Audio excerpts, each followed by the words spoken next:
line as Matt DiRemo makes the stop for the Ramblers. Take a lot to keep him out of this game, but Gary, now that when we talked about field position, I don't know if Minna thought the wind was so strong blowing into his face it didn't matter anyhow if he was going to punt. Toyota brings you the starting offensive lineup for the Trojans. There is the big offensive line and the very talented skill people led by Brian Caldwell at quarterback and Brad Orlando. 2nd down and 8 after a gain of 2. That is Tom Palmer in motion from his flanker position towards the bottom of your screen. Gary. Fumble on the snap. Caldwell jumps on it. Back at midfield. We may see a lot of that happening tonight as the rain conditions are absolutely the worst that I've seen this year. Yeah, a long time, Gary. It's going to be a game of turnovers, field position, big breaks. I just think it's going to be a great game. I think we're going to have a lot of bizarre plays to try and explain. It started to pour late this afternoon, and it has not stopped. There has been no let-up whatsoever. The loss of 2 yards back to midfield off the fumble that Caldwell jumped on. Now it is 3rd and 10. I still think you can throw on a field like this. I think it favors the receiver, Gary. Caldwell having trouble with the snap again, falls on it back at the 46-yard line. And so it'll set up 4th down and 14 as 2 fumbles basically between the center and the quarterback, and that is center Joe Messenger and quarterback Brian Caldwell. They weren't able to connect. Yeah, back-to-back fumbles, and that just throws you completely out of sync. That gets you thinking the whole game then. You kind of think that the kicker will be a huge part of this game as Jeff Heil in punt formation gets off a dandy.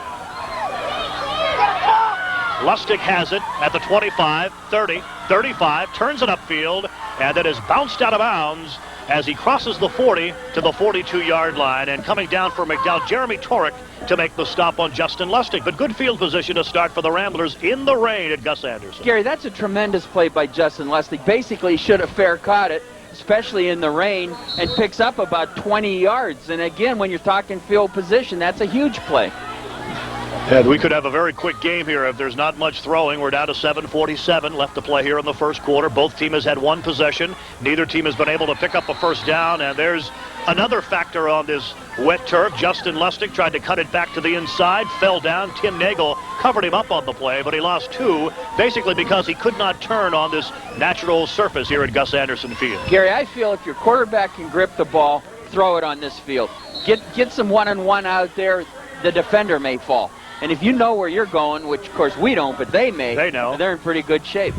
It may take one big bizarre play like that to decide the issue here. 2nd down and 12. Here's Lustig on the pitch. Has his footing, cuts it back inside, gets close to the 45-yard line before the Trojans try to drive him back, but they'll give him his forward progress up near the 45. It'll be 3rd down and 9. Tom Palmer leading the surge along with Eric Faulkner. Gary, I'm surprised how many people are here. It's about 3,000 people here at least. Oh, McDowell is turned out for this one, despite the fact that it has poured, as I mentioned, since late this afternoon, and a great crowd on the opposite side of the field as well, with the Cathedral prep throng making it out here to Mill Creek. I talked to people from both schools. They said the spirit at both schools today was out of control. 3rd down, we'll call it 7 at the 45. Owen George back to throw. Rolling right, is going to heave it up. It's a wet football. It's up for grabs. It is intercepted. It's Tom Palmer who comes up with the interception at the 42-yard line of McDowell.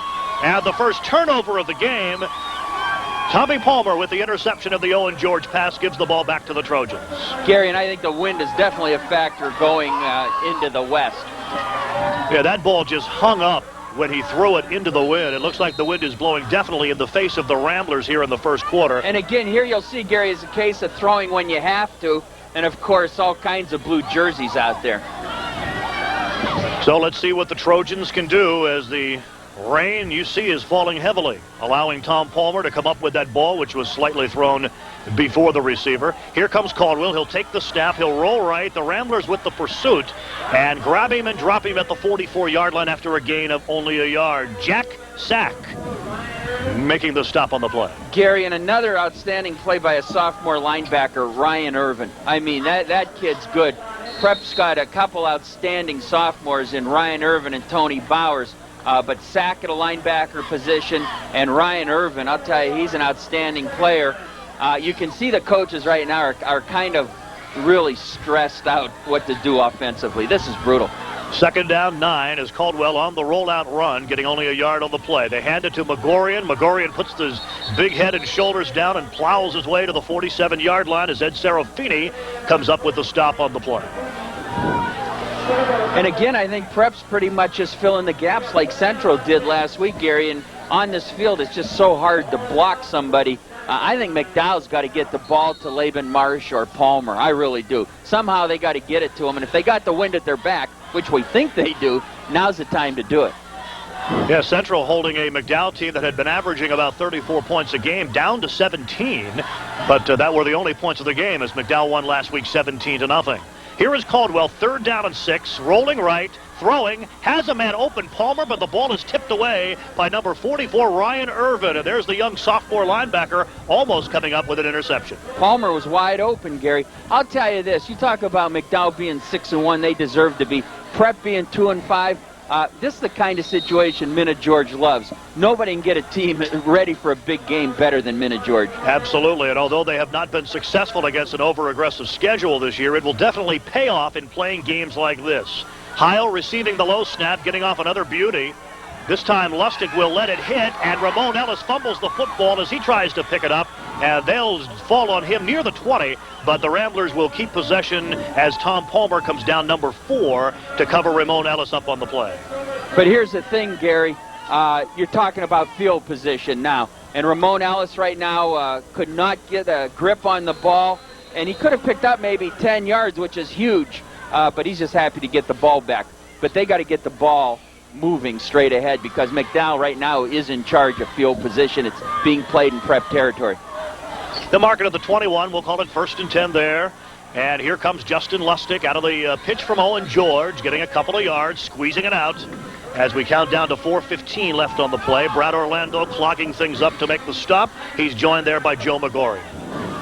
Rasan Powell wearing number 23 tonight, who has been nicked up by various injuries throughout the course of this season, but we saw some great runs from him earlier in the year when he was healthy, Jim. It's funny how everybody was zeroing in on the injuries. Will they play? You know, here's Orlando going both ways. Powell, Owen George. And here comes a straight ahead give. The ball's on the ground. Let's see who has it.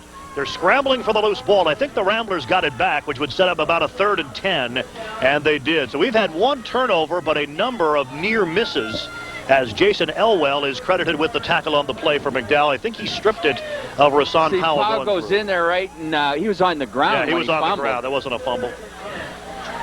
They mark it near the original line of scrimmage at the 21-yard line.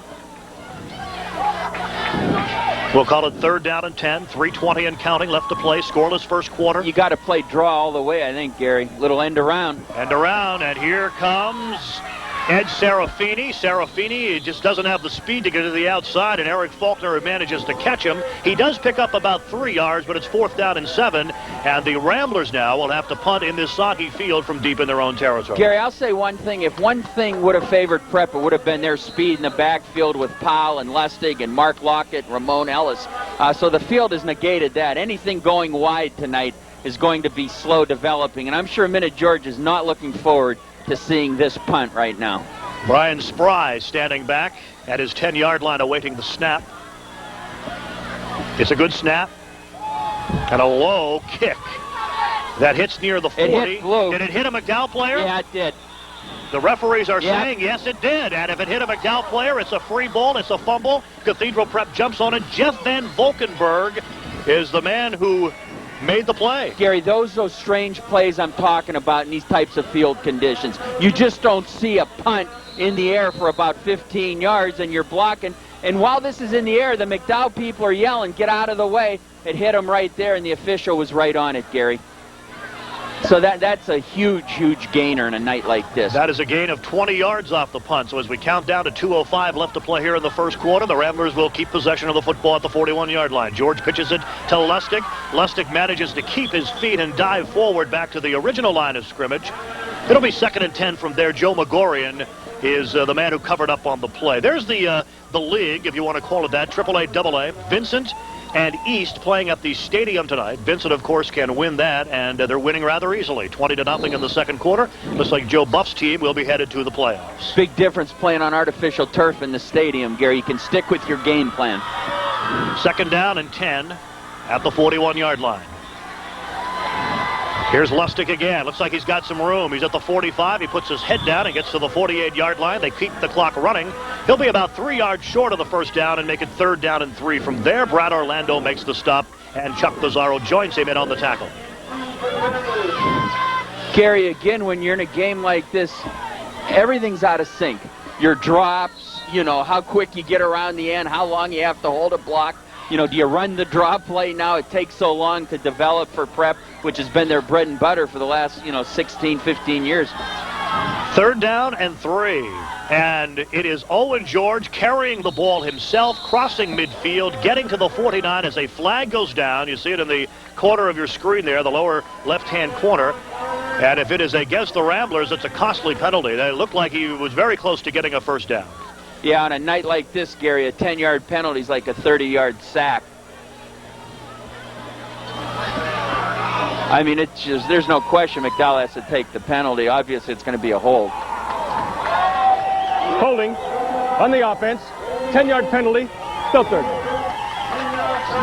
10-yard penalty and repeat 3rd down. So instead of 4th down and an inch, or maybe a first down, which Owen George was very close to getting, it's now back to 3rd and 10. Gary, there's nothing worse than holding on a quarterback sneak. Exactly. I mean, let's go, boys. I don't think you have time to hold on a quarterback sneak. Well, obviously you do. I guess. Apparently. 40 seconds remaining here in the first quarter.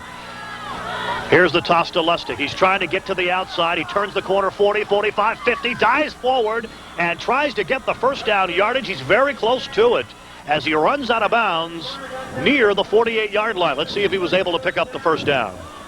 Yes, he was. Gary, first down as we take a look at it again. When you're looking for a maximum effort, Justin Lustig's the man. You can just see him straining to outrun everybody, which is almost impossible on this type of field. But to turn the corner, that's just a great individual effort. Prep will not get another play off before the end of this first quarter as we count down 4, 3, 2, and 1. That is the end of the first quarter. Scoreless from Gus Anderson.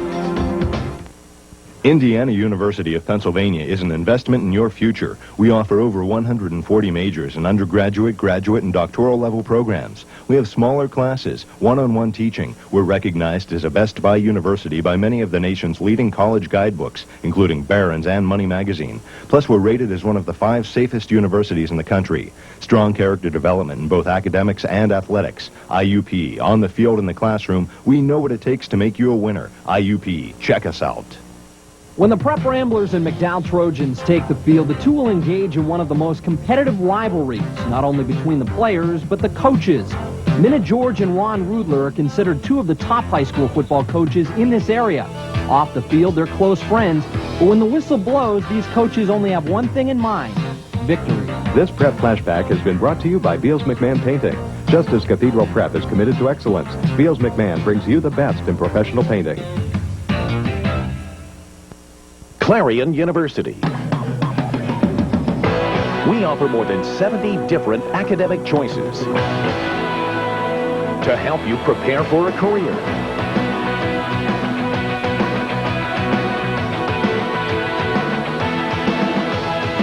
In some of the hottest, fastest growing fields.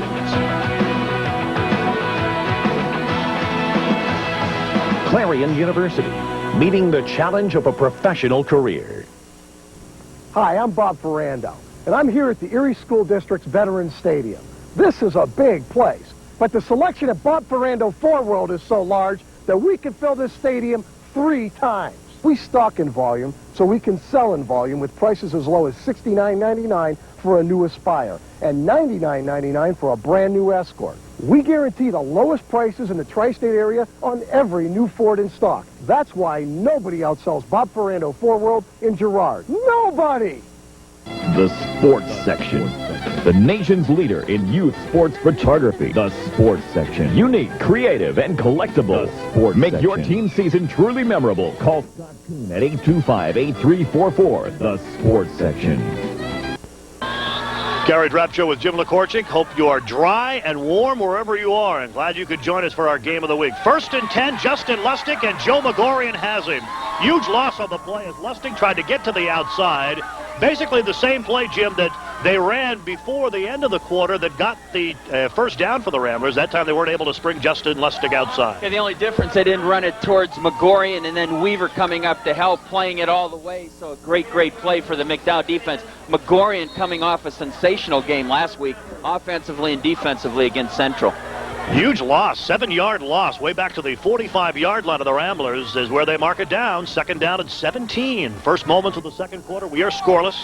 Here's a draw to Lustig, and they got him again for more yardage lost in the backfield. Brad Orlando, number 2, making the stop on the play. Gary, I was just going to say, if I'm Prep, I run 2 more straight ahead, try and punt him down with the wind. You're just not going to make the big play, if anything, in the backfield right now. And Brad Orlando playing draw all the way. I know if a draw works against McDowell, somebody should, like, right on the, you got to get out of here. If you're not looking for a draw against Prep, pack it in. It is just hard for the offensive linemen to hold their blocks that long in these kind of conditions. Third down and 25. The next zip code is where it is. As Owen George turns and gives the ball to Ellis. Ellis trying to get to the outside. They got him again. A flag goes down as Tom Palmer makes the stop on the play. Flag went down late, but they tried to throw a reverse into McDowell and counter that pursuit defensively. Let's see what the flag is going to be.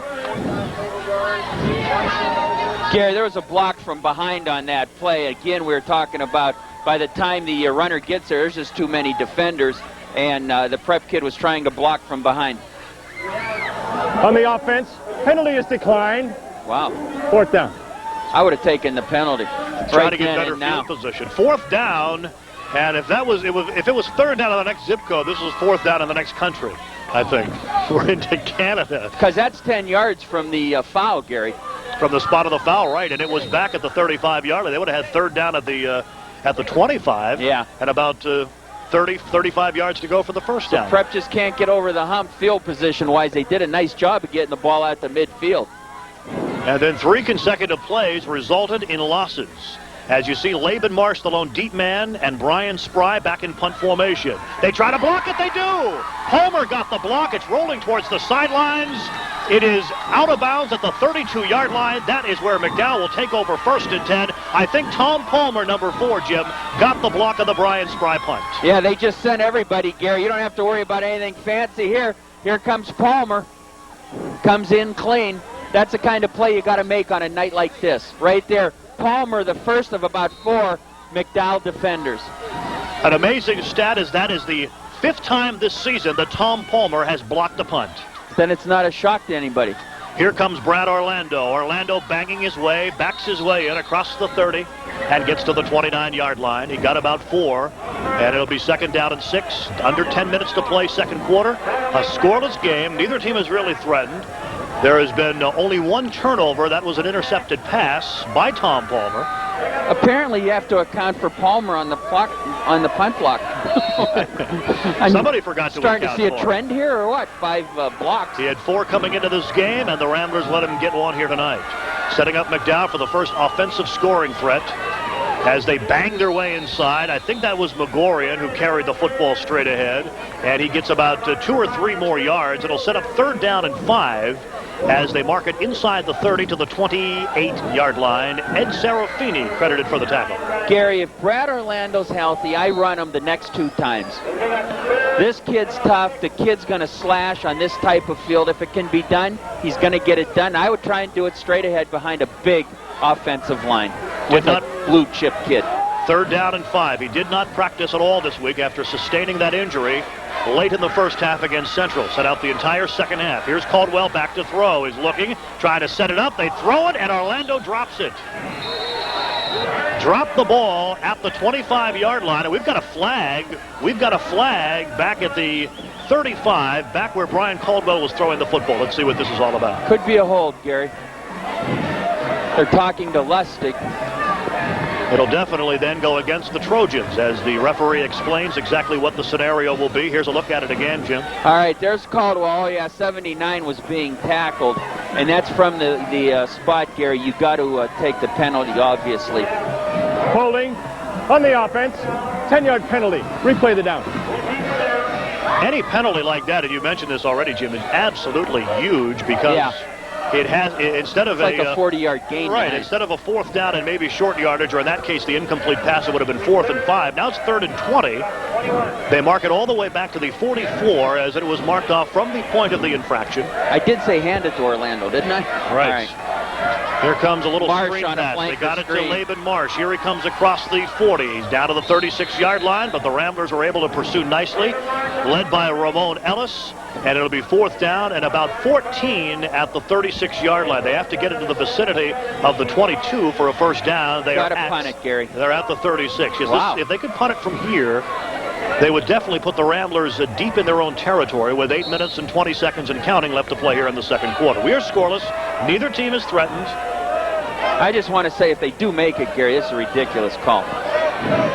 Far be it for me to second guess anyway. They will go 4th and 14. It wouldn't be you, Jim, if you didn't second guess Oh, it. man. And Here's Caldwell kicking it. back Great to call. Orlando. Great They will call. quick kick it. They aim it towards the corner. Down there is Mr. Versatility, Tom Palmer, and he makes a great play down near the 2-yard line to down it, and the Ramblers will be bunched back way in their own territory at the 2-yard line. Good call by Ron Rudler as Brad Orlando quick kicked it, and the Steve Tasker of the McDowell football team goes down and makes a great play. Sensational call, Gary. Now if I'm McDowell defensively, I just send everybody. Everybody. Just send them. Go for the safety. Do whatever you have to do. It might end up a 2-0 game. Let them try and block somebody on a night like this. 7:50 and counting left in the second quarter. We are scoreless, and we are live from Gus Anderson Field. The rain is still falling as they give it on the inside handoff to Rashawn Powell, and he goes down at the line of scrimmage. No gain on the play. Eric Faulkner leading the way defensively for McDowell, along with Tom Palmer again.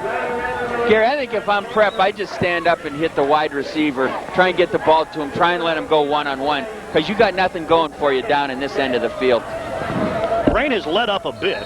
It was raining very heavily earlier in this game. It has let up a bit. Maybe we'll get a different second half if the rain lets up a bit. You may just want to try a quarterback sneak and quick kick it on 3rd down. They've already blocked one punt. Owen George wants to call a timeout, and he gets the timeout with a 2nd and 10 at the 10-yard line, or at the 3-yard line, I should say. We'll be right back from Gus Anderson. No score.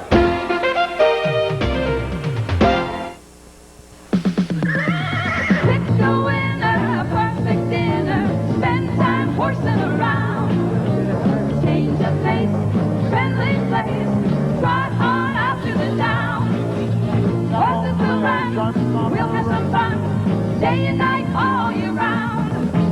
The place to go, win, place, or show. Erie down, excitement from start to finish.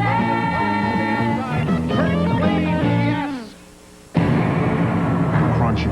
Salt. Crunchy. Salt. Why are the two biggest, baddest sinners on the planet arguing over tacos when they could have this? The new double-decker taco from Taco Bell. That's big. What do you think?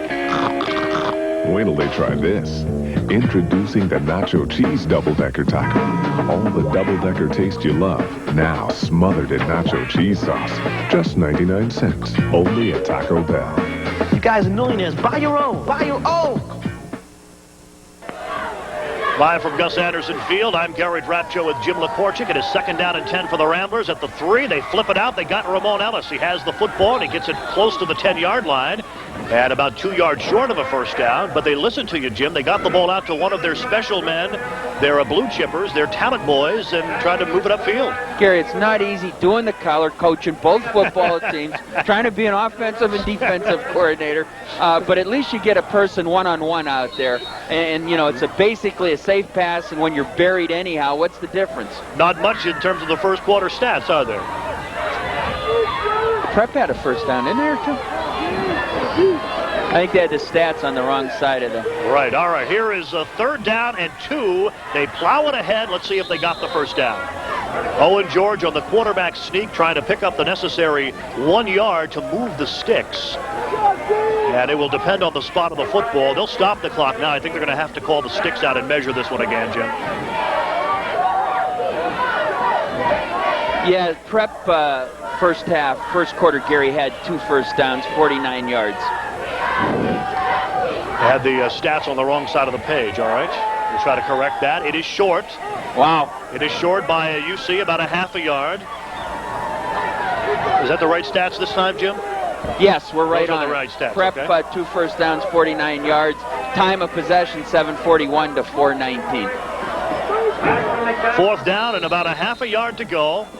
And the Ramblers will not risk it. Quite obvious here at the 10-yard line. Brian Spry will stand back near his goal line. And Laban Marsh inside the Ramblers' 40 to receive this punt. I don't even think they're going to try and put pressure on him, Gary. They'll try to just get the good field position. Spry will try to kick it away from Marsh. Does an excellent job as it'll roll across the 50 and back into McDowell territory at the 48-yard line. That was an outstanding punt by Brian Spry. Yeah, and I don't understand why McDowell gave him a freebie on that one. They had just blocked one. He's standing in his end zone. I would have gone after it. So it'll be 1st and 10 for McDowell. They still come out of it with excellent field position. Perhaps not as good as they could have had, but it is at their own 48-yard line, 1st and 10. Here you'll see Spry without any pressure doing a great job of getting the ball off and getting it into McDowell territory. All right, so McDowell, who threatened and then could not put a blocked punt into points, will get the football back now at the 48-yard line. Here comes Orlando, met head on, and then squeezes a couple of yards out of it to midfield. Justin Lustig came up. Ed Serafini was the first man to hit him. We'll call it 2nd down and 8 near midfield for the Trojans, who have had the better of field position, Jim. That block punt by Tom Palmer was big. They simply could not turn it into points. Yeah, they had an interception. They blocked the punt. Got to give Prep's defense credit on a night like this. There's one of their assistants, Mike Liebel, I believe.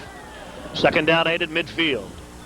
As the rain continues to come down here, it has not stopped raining, and we don't expect it to. As Orlando takes the snap, tries to wiggle his way through the defenders and gets a couple of more yards out of it, sneaking it into Cathedral Prep territory before Brian Bates is credited with the tackle. 3rd down, and we'll call it 7 as we go down under 5 minutes to play here in a quick first half. Very little passing, a lot of running, but not much success on both sides of the football.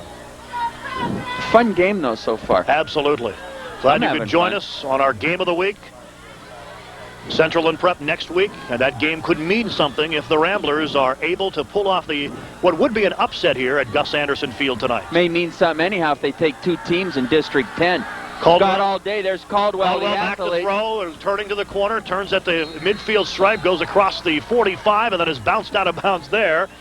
And it'll set up 4th down, and McDowell cannot do anything with it from the good field position. We'll have to punt it back to Cathedral Prep. They just can't get anything going offensively. Again, Gary, we talked about breaks, the block punt and everything. Now it's starting to rain harder. And back into punt formation is Jeff Heil. Ramon Ellis, Justin Lustig, double safeties. Heil end over end and short. It'll hit at the 30. And then wiggle down to the 25, where they down it there. It'll be 1st and 10 for Cathedral Prep at the 25-yard line with 3:54 left to play here in quarter number 2. Gary, if I'm Prep, I'm real happy to get out of this half at 0-0, looking at field position where they've been. If I'm McDowell, I may want to try and play some good defense, use a couple timeouts here, and go for another block punt. I think they made a big mistake not putting pressure on him the last time, kicking from his end zone.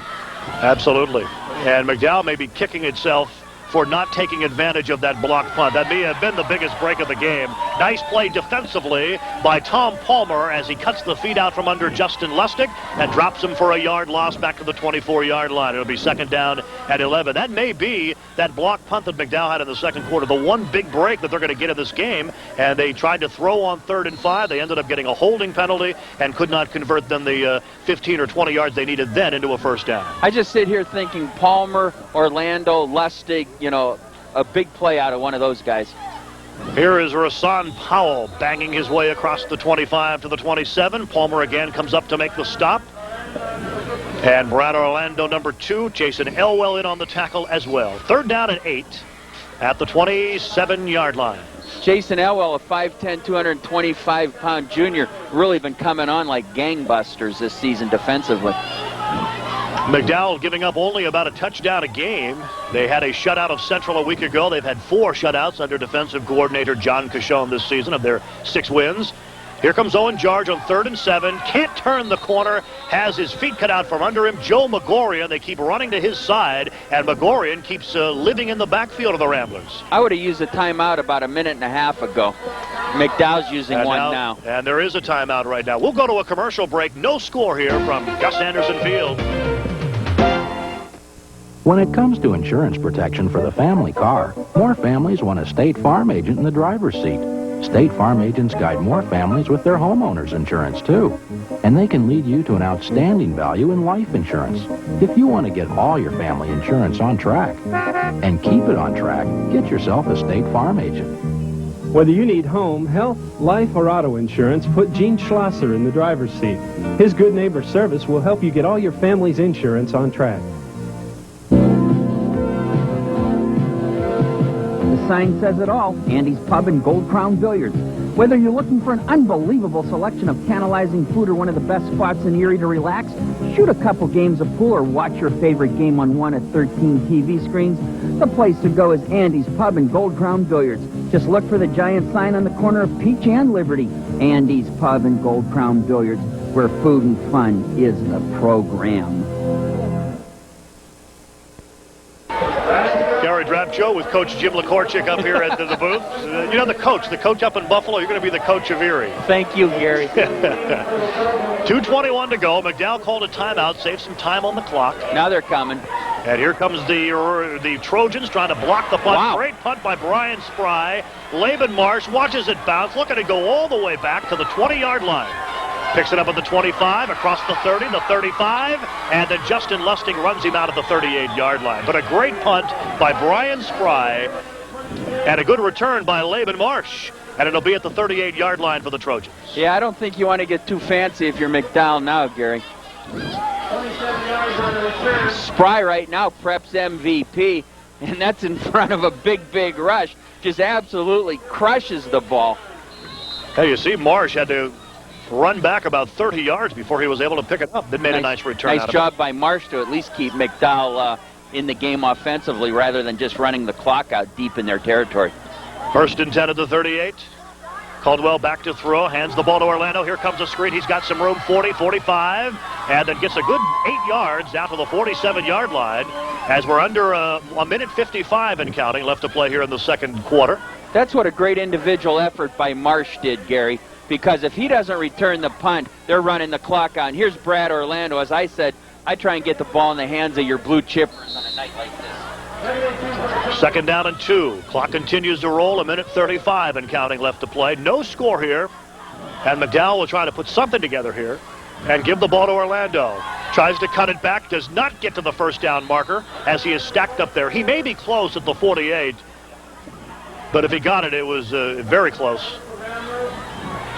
And they mark it about a half a yard short. Now they'll call a timeout. The referees will call a timeout with 1:16 remaining to possibly measure this one. Gary, what do you do on a night like this to try and get the ball downfield? Do you stick with the short stuff and hope somebody breaks one, or do you send somebody long and hope they fall? I don't know. It's going to be a big play. But look at the rain. It has. That's just for the half. Just for the halftime, right? It'll be back coming down on us in buckets in the second half. You saw the measurement, less than a yard. McDowell doing a nice job of getting out of the huddle quickly, too. Not much. Let's see if they get it. They start the clock with 1:15 remaining.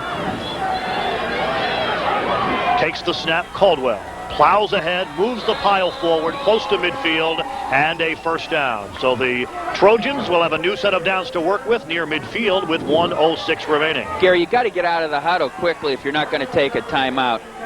Brown Equipment is providing our sideline shots for John Deere Lawn and Small Farm Equipment. Depend on their 22 years of experience and John Deere dependability. Westlaw Road in Northeast. Boy, those things come in handy on it. I may drive that home. Gary, just witnessed McDowell's first down of the half. We'll be talking to tennis champion Betsy Evans at halftime. Caldwell downfield. It's up in the air. It's no good. Tom Palmer was the intended receiver. Ramon Ellis broke it up. Nice throw by Caldwell, but a nice play by Matt DeRamo and Ramon Ellis defending on the play to break that one up, Jim. But you can see right here, try and get the ball to Palmer. It's late in the first half. Get a deflection. Who knows what's going to happen? At least you're trying, yeah. 47 seconds remaining as the clock is stopped on the incomplete pass.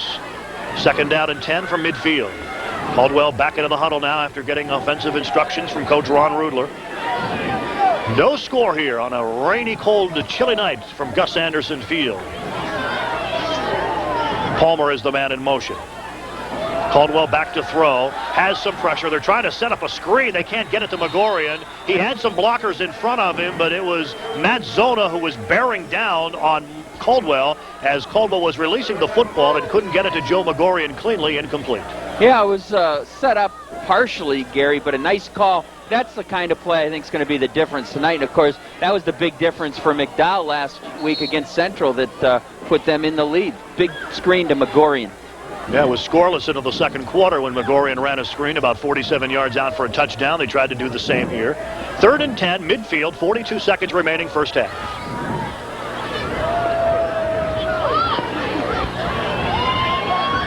Caldwell to Orlando. Orlando fumbles the football. It's loose. It's picked up by the Ramblers, and they have it. With 35 seconds remaining, the Ramblers will take it over at the 48-yard line.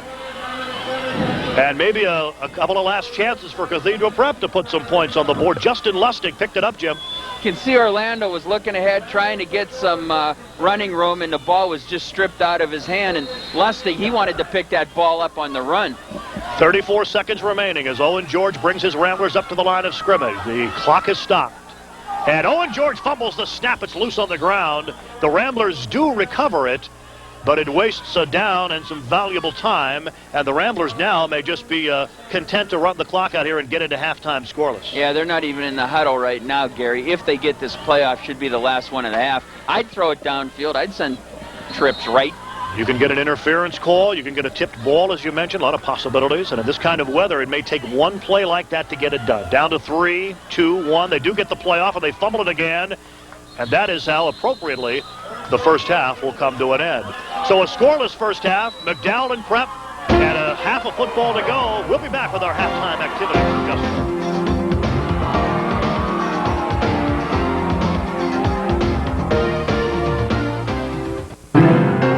Open the door to variety, to value, to convenience.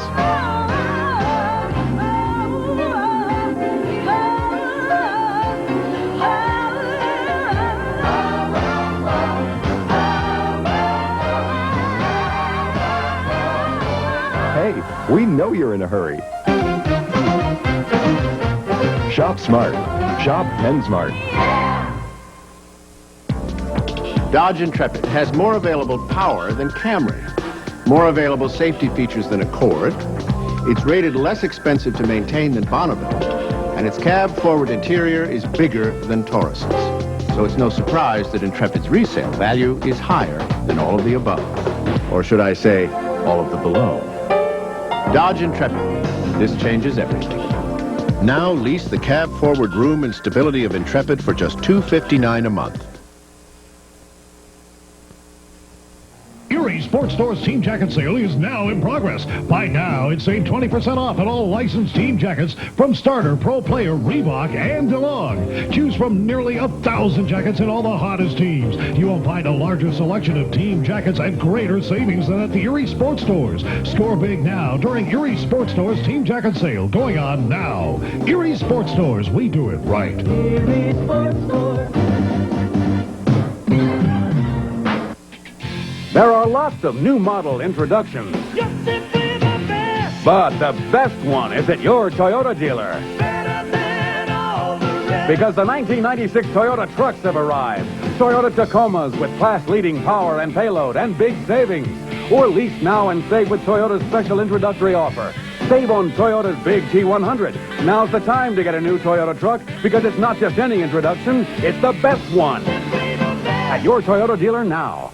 Indiana University of Pennsylvania is big enough to provide the best and small enough to make you feel at home. Smart students choose IUP because it offers the academic resources of a doctoral university, the only state-owned university in Pennsylvania to do so, and it has the learning environment of a small liberal arts college. IUP maintains outstanding academic programs in over 100 fields and has one of Pennsylvania's largest student intern programs. Academics, sports, entertainment, all in one of the 5 safest campus environments in America. IUP, the smallest big university in Pennsylvania. Back here at halftime, a rainy Gus Anderson Field. It is scoreless between McDowell and Cathedral Prep. And with us here at halftime is the champion of District 10 tennis, Betsy Evan. Betsy, congratulations. Tell me about your championship and how you won it. Well, the championship was held at Penbriar Athletic Club this past Monday and Wednesday. And in the finals, I played against Aaron Barch from Warren, and I won that match 6-1, 6-2. And I guess you're going to be moving on from here, right, as a District 10 champ? Yes, we go to the state competition next in Hershey, November 2nd through 4th. Tell me a little bit about your game and how you got started playing tennis and how it got to this point, the fact that you're a District 10 champ. You ever dream that this would be what you'd be looking at in the future? Well, I kind of anticipated doing well in districts this year. I've done well in years past, and I repeated the District 10 championship this year. I started playing tennis at the age of 7 when my father gave me a racket, and through the past couple years I've been playing USTA tennis through the summers, where I get to play against kids from our section, which goes all the way out to New Jersey and down to West Virginia. So I'll tell you, it's been a great fall for McDowell female sports. You win the District 10 tennis championship. Carrie Dugan won the District 10 golf championship. Now, Carrie beats her dad in golf. Do you beat your dad in tennis? nowadays, not before, but nowadays.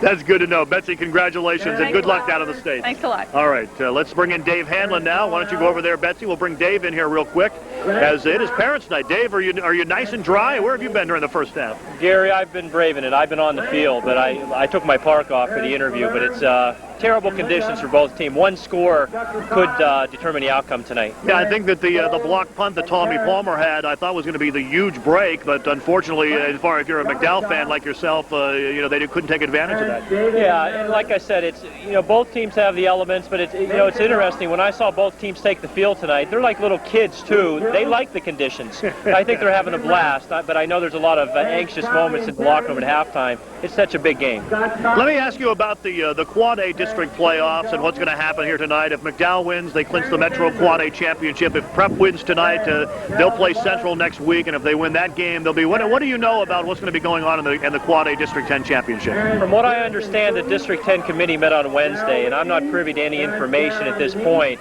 I think single A, double A, and triple A are very much. They're much easier to deal with because of the amount of teams. Quad A is so difficult because of the amount of teams. I know this, Gary.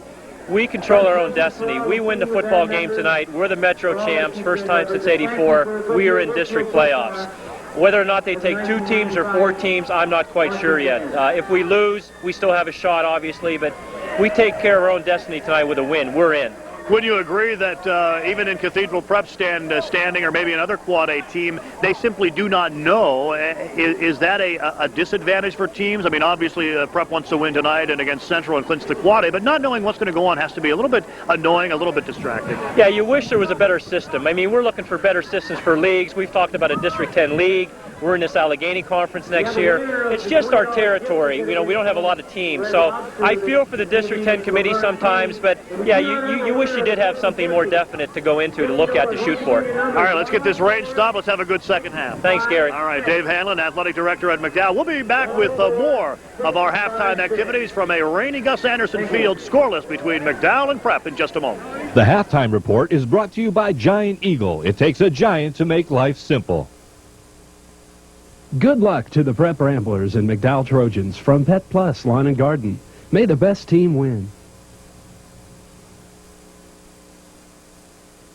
For a complete in-depth analysis of tonight's game and all the hot sporting action around the region and the nation, read the Saturday Weekender. Home delivered, the Weekender is all you need to keep up with the times. Tonight's dinner for the WSEE staff and crew was provided by Subway on West 26th Street, 1/4 mile west of Peninsula Drive, owned by Dave and Karen First. What's your time worth? How long would it take you to change the oil in your car, give it a lube, clean the windshield, check the fluids, and vacuum the interior? Pennzoil 10-minute oil change centers can do all that, plus check your car in 14 important areas in just 10 minutes. Now through December 31st, you'll receive a $6 mail-in rebate when you choose Pennzoil Performax 100, the 100% synthetic motor oil that works like liquid ball bearings, lowering consumption and protecting against engine wear. That's Pennzoil quality. Look for more valuable coupons from Pennzoil in your Coupon Keeper mailer, good at all Erie Pennzoil 10-minute oil change centers. Nothing's better than having the blues. Let me tell you, it's no news. I'm feeling fine. Not a worry on my mind. Oh, yeah, I got the blues. Having the blues is a wonderful feeling if the blues you have are Blue Cross and Blue Shield, where you'll find Keystone with more doctors and pharmacies than ever before. More ways to help you live long and live well. Keystone, having the blues never felt so good. Did you know that the average car engine can generate enough heat to warm a 6-room house? If winter driving is a chilling experience for you, it's time to visit Canfield Radiator at 18th and State. Serving our community for over 40 years, the Canfield professionals will analyze, explain, and correct your car's heating or radiator problem. Drive in comfort this winter. Visit the experts at Canfield Radiator, Erie's oldest and largest heater radiator specialists. Good evening, I'm Narissa Sugars. Hope you're enjoying tonight's showdown between Prep and McDowell. A reminder, you can catch Picket Fences tomorrow night at 7 p.m. and Dweebs and the Bonnie Hunt Show will air on Sunday at 3 p.m. Meanwhile, here are some of the stories the Nightby crew is working on. Erie County Democrats turn out for one of their biggest nights of the year. With election night less than 3 weeks away, we'll see who turned out for the annual event. We'll tell you what check is already in the bank that will forever change the face of Erie's Bayfront. And this woman says she'll be the first in line of many people protesting Cuban dictator Fidel Castro's visit to the UN this weekend, even though she's his daughter.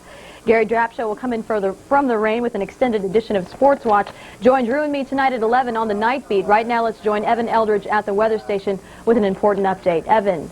And we have an update on the rainfall. This is the way things looked earlier this afternoon, and rain has been slowly moving but steadily into northwest Pennsylvania, and the heaviest rain is upon us now, and it will be slowly tapering off. There is a break in the rainfall pattern across Ohio, so look for a gap in the rainfall. Unfortunately, I don't think it's going to end completely before the game is over. We have one area that we're watching just to our south and east. That's where the thunderstorms developed. We are in the clear for thunder, but we do have one area of rain clearing out slowly overnight tonight, and more, it's back in the forecast for tomorrow. Hey, that's a look at the weather. We now take you back out to a rainy Gus Anderson Field for more halftime activities.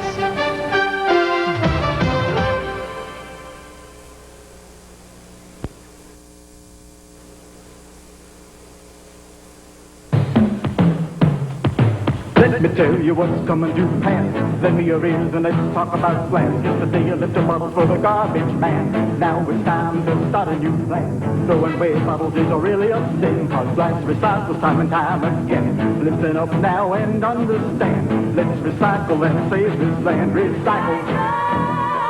Recycle.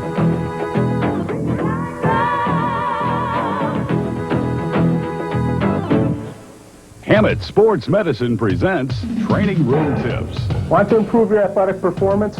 Make stretching a part of your training routine.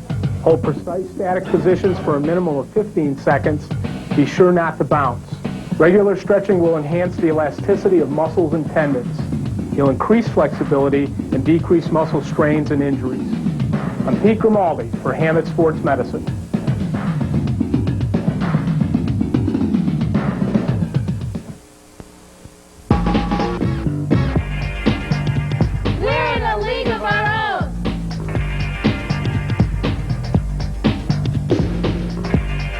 It's a great learning experience. And we're making lots of new friends. Come on, we're having fun. Score big in the game of life. Join your school's academic sports league. Cool. Yeah. Clarion University. At Clarion University, you'll find a friendly campus that's close to home, where you'll make new friends and find new ideas in a safe and appealing setting.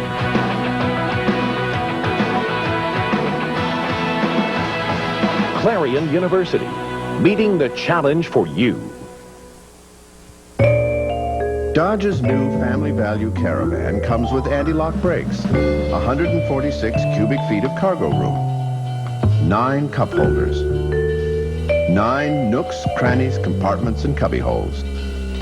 There's even a money holder, which is nice, because when you buy this Caravan, you should end up with some change. The new Dodge Caravan. Now you can lease all that good thinking for just $269 a month. Welcome back to our halftime activities, where Father Larry Richards of Cathedral Prep joins us to talk not about the unfriendly conditions here, although I wish you had some influence upstairs to get at the stuff. God, please. But talk about Cathedral Prep's open house coming up, Father. Yeah, we have an open house coming up on November 12th from 12:30 to 3 o'clock, and we just want to invite everybody, 7th and 8th graders, boys, to please come and to see us and to see our academic program, see our wonderful sports program, as you can already see. Our theology program, we have one of the best theology programs, best morals teachers in the world. I teach morals. And so we just want to come in and see us and be part of our family. You'll have a fine time and you'll really like it. Trust me. What are the kind of things they'll find actually when they come that day? A lot of seminars? A lot Yeah, of, we'll have all kinds of things going on. All our clubs will be represented. All the teachers will be there. You can come and find out what it's like to go to school at our place. You'll meet everybody. You'll meet some of the wonderful kids we have there and get to know our program. And you'll love it. Just come and be with us. Yeah, and I guess the tradition of Cathedral Prep speaks for itself. I mean, obviously I deal with it athletically in terms of the Ramblers football, basketball, baseball, whatever, but scholastically as well, it has a huge and wonderful tradition. It's great. Sometimes they think that we're very, very just sports, but our academics are some of the best around, and they have to really do well academically first before they can even play sports. And it's our 75th year. Governor Ridge went to our place, and so can you. So and be the next governor be or the next president. Governor or president or pope, whatever you want. Whatever you want.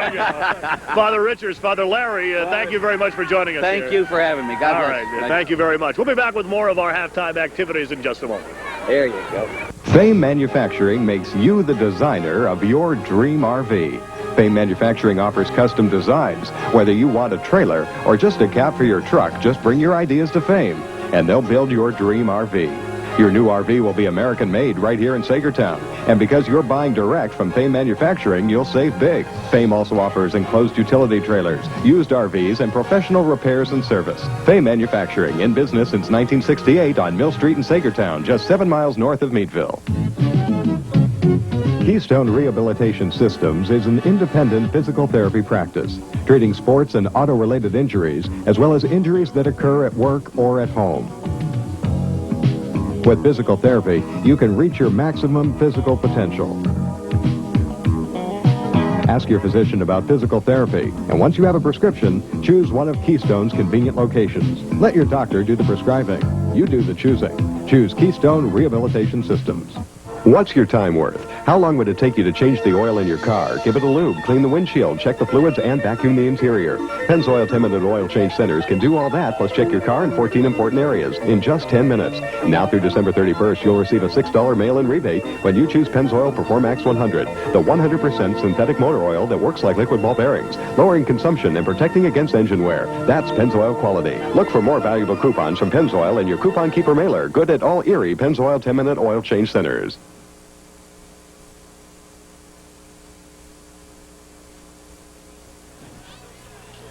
The second half kickoff is brought to you by Taco Bell. Make a run for the border. All right, Gary's Rap Show with Jim.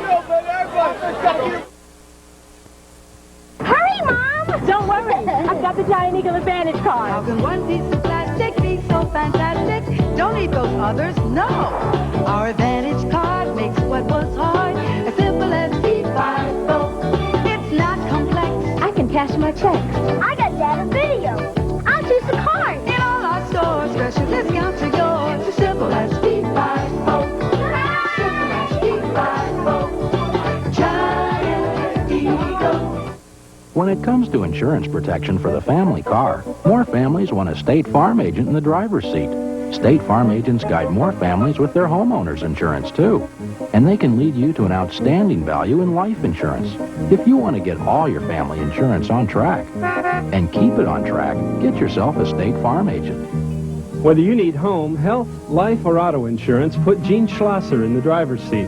His good neighbor service will help you get all your family's insurance on track. We're set to go for the second half. I'm Gary Drapcho with Jim LaCorchick, and it is Cathedral Prep kicking off here to start the second half. Jim, the Trojans will get their hands on the football to start things off. Yeah, no rain right now, Gary. Interesting thought. You know, McDowell kicked off the first half and went left to right, west to east. I think Prep's going to go east to west, hope their defense comes up big, and then have the wind at their back in the fourth quarter. So a little strategy right here. Eric Wilkos will tee the ball up and kicks a low ground ball type kick that is simply recovered and down at the 36-yard line. So McDowell will take over 1st and 10 as a scoreless game here in the second half about to begin. Here's the halftime stats. Prep with 2 first downs, McDowell with half that many. Rushing yards, Prep 42, McDowell 18. Passing yards 9 to 8 for the Trojans. Total yards, McDowell 27, Prep 50. 2 turnovers for McDowell, 1 for Prep. Time of possession 14-12 for the Ramblers to 9-something for the Trojans. Yeah, no one's going to pad their stats on a night like this. They just simply want to come out of here with a win. And McDowell and Prep scoreless as we start the second half. Here comes Brad Orlando, first carry. Straight ahead, gets a couple of yards, off right tackle to the 40 to the 36-yard line. And Matt DeRamo met him head on as we take a look at it again. Gary, here's Matt DeRamo giving up about 30 pounds, and on a dry field, that's kind of a mismatch. But this field is a neutralizer. I got to tell you, this is when not knowing the playoff situation hurts. I mean, if it's McDowell, well, a tie, it's overtime anyhow, so it's not going to be a tie. All right, 2nd down and 8 as they gave Orlando 2 yards on the play. Megorian is in motion. They give it to Orlando. Orlando with a good block from Megorian turns it to the 40, and then the Ramblers defense drives him back, gains a couple of more yards. It'll be 3rd down and 6 from there. Ryan Irvin, the 6'4", 200-pound sophomore, along with Jake Sack, 6 foot, 180-pound senior, making the stop on the play. Gary, Brad Orlando just isn't able to hit with the same power he usually does. That time he kind of put his shoulder down. He's not getting the thrust off the wet field. So Brad Orlando, is going to just have to keep running straight ahead and gut it out. Still raining here, but nothing like it was for much of the first half. We had a downpour here that has sogged this field in the first half. Inside handoff, Megorian, nowhere to go. They have got him at the line of scrimmage, driving him back. No gain on the play. It'll be 4th down and punting time. Eugene Crosby met him head on as they tried to trap the inside Ramblers defensive unit, and Eugene Crosby read it well. Well, I'll tell you, and Megorian hurt his right wrist on that play, Gary. So here's Jeff Heil back into punt formation. Good snap. No pressure, gets the kick away. It's end over end over towards the far side of the field and then rolls out of bounds in the vicinity of the 39-yard line. That is where the Ramblers will take over 1st and 10. You see the Metro rushing leaders. Vic Martin of East leads the way, but you see Lustig and Orlando in there. Rasan Powell is 3rd for the Ramblers, so 3 of the 4 top rushers in the Metro are playing on the same field here tonight. Gary, that first possession for the Trojans, did you notice, like, we're going to just make this a chess match, field position? Did you feel that they were committed to the run? I really couldn't get a grip on that series. I think they just said we're going to keep running the same things and hope our offensive linemen blow some people out. Justin Lustig with a big hole off the left side across the 45 to the 47. And it'll be 2nd down and 2. An 8-yard gain by Lustig. Brad Orlando making the stop. But Prep coming out the same way, looking to simply move the football on the ground. Right off left tackle, and there's Lustig not getting hit until he's 5 yards into the secondary. So I think we're pretty much going to see Prep's game plan. Minute George has probably told his team, listen, just start blocking somebody. And that time they ran behind their left guard and left tackle, and the hole was there. 2nd down and 2 at the 47. Straight ahead give. Rasan Powell driving forward for what should be a 1st down as the rain begins to fall a little more heavily again. 1st and 10, the Ramblers as they move the sticks on their initial possession here of the second half. At the 49-yard line of the Trojans, it'll be 1st and 10. Gary, it's only 2 plays, but Aaron Hurdle, 6'3", 210-pound junior, and James Walsh, a 6 foot, 230-pound senior, are getting very, very good movement up front for Prep. Owen George under center on 1st and 10 at the 49. Here is Lustig, cuts it back. Nice bit of running, and they're going to call him down. He lost the football, but as he hit the ground, they'll call him down. Brad Orlando, number 2, as you see, coming up with the football after it left Justin Lustig's hands. The McDowell crowd doesn't like it, but that was a clear call. He was down as the ball popped out, Jim. Well, we'll be able to tell right here. Here's Lustig. He's obviously down, trying to thrust the ball forward. 2nd down and 5, just inside the 45, as the Ramblers moving into McDowell territory on this, their initial possession of the second half. Here's Lustig again. Eludes the first tackler, tried to cut it back, but on this sloppy field, that's tough to do, and managed to maybe squeeze a yard out of it to the 44. It'll be 3rd down and 4 from there. Number 57, Jason Elwell, credited with the tackle. Prep making a commitment, though, to running behind Walsh and Hurdle, as I said, Gary. Now on 3rd down and 4, you take a chance trying to run wide. The last time Prep had any ball movement at all, they didn't do very well when they ran the sweep. Could not get outside on this McDowell defense. 3rd down and 4. George, the pitch to Lustig, tries to go outside, cuts it back. Nice move, has a 1st down inside the 40, still driving to the 37-yard line. Somebody had him tackled in the backfield, but Lustig, even on this wet surface, was able to juke by him and get the 1st down. That was a great move by Lustig, as you pointed out on this field. I mean, he made his dry field move right here. He cut it inside Tom Palmer, and he took it outside and got the key 1st down. Justin Lustig, as we talked about, now in at fullback, got a new player for Prep. Just with a new uniform on. Fumble on the snap. It's down on the ground, and I think the Ramblers were able to cover it up right away, but those are the kind of wasted plays you'll see on a night like that. It happened about 3 or 4 times in the first half to both teams. Jim Staub, Jr., 5'9", 200-pounder, in at fullback for Rashawn Powell. But you got to give center Cesar Montevecchio and Owen George credit. They've done a pretty good job tonight under these circumstances. Under these type of conditions, ball immediately becomes wet once it's placed onto the ground. 2nd down and 10. Here's Lustig again. Jukes by a tackle. Weaver still on his feet. Inside the 35. Drives down close to the 30. Chuck Pizarro and Laban Marsh have to come up from their defensive secondary positions to make the stop. But another good move by Lustig sets up 3rd and 3. Gary, that's just great individual effort.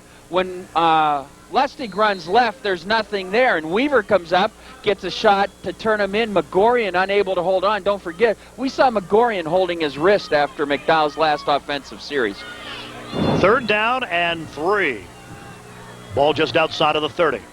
Straight ahead give, nowhere to go. They've got him stacked up right at the line of scrimmage. It'll set up 4th down and 3. With 6:20 to remaining here in a fast-moving football game, we are scoreless.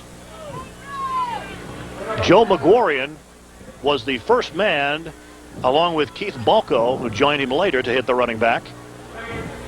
And it's 4th down and about 3. And obviously when you're at the McDowell 40, checked out the McDowell 30 on a night like this, you got to go for it. Powell comes in. Scott Furman comes in.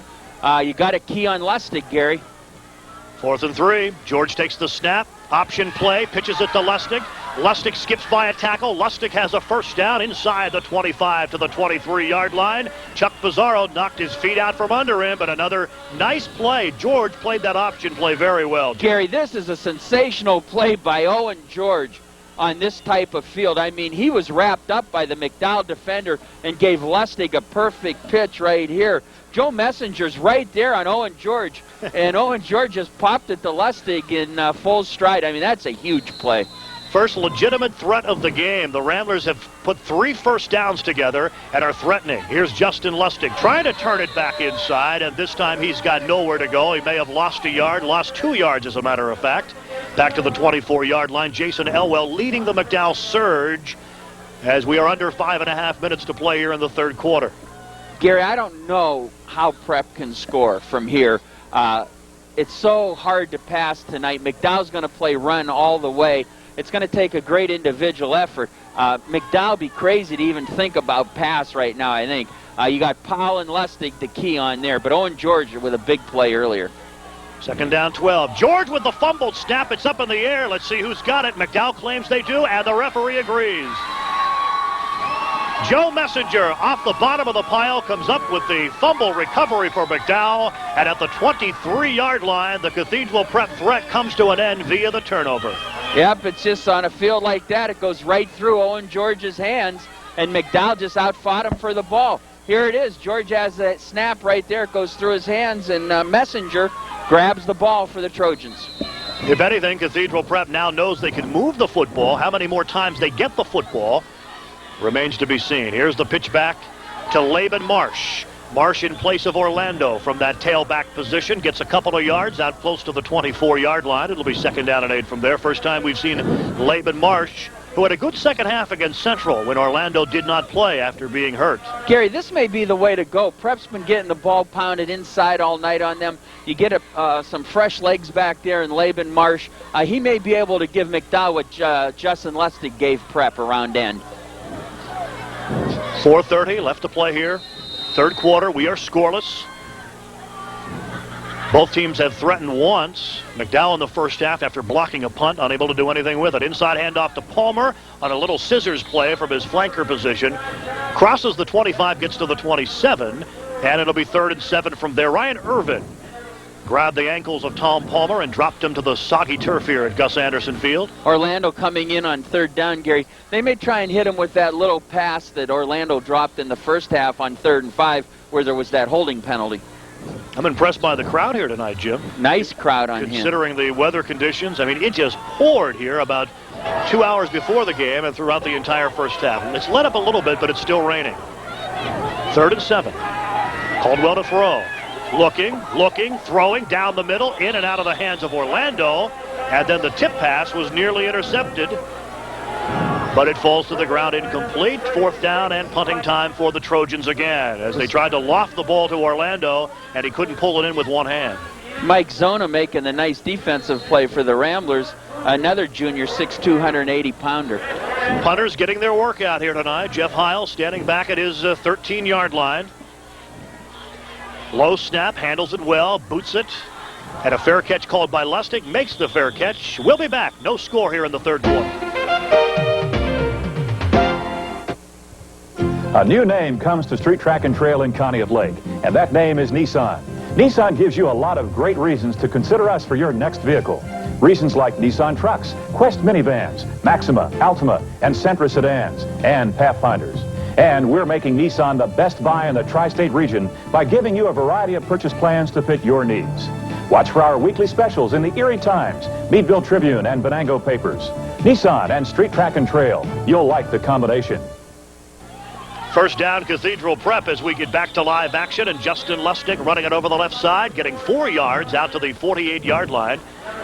It'll be 2nd down and 6 from there. Justin Lustig, number 7. Second leading rusher, Tom Palmer, making the stop on the play. Second leading rusher in the Metro League, I should say. Gary, are we looking at a field goal deciding this game in either regulation or overtime? Or overtime, and one thing to consider, the PNAA with the overtime rule, and they'll go until the issue is decided. So we will not leave here with a tie. Somebody will win this football game. Straight ahead give to Lustig. Nice juke at the line of scrimmage. Gets an opening, crosses the midfield stripe, and gets to the 45. And depending on the mark of the football, he's going to be a little short. 3rd and about a half a yard, just short of the 45, which is where they needed to go to get the first down, Jim.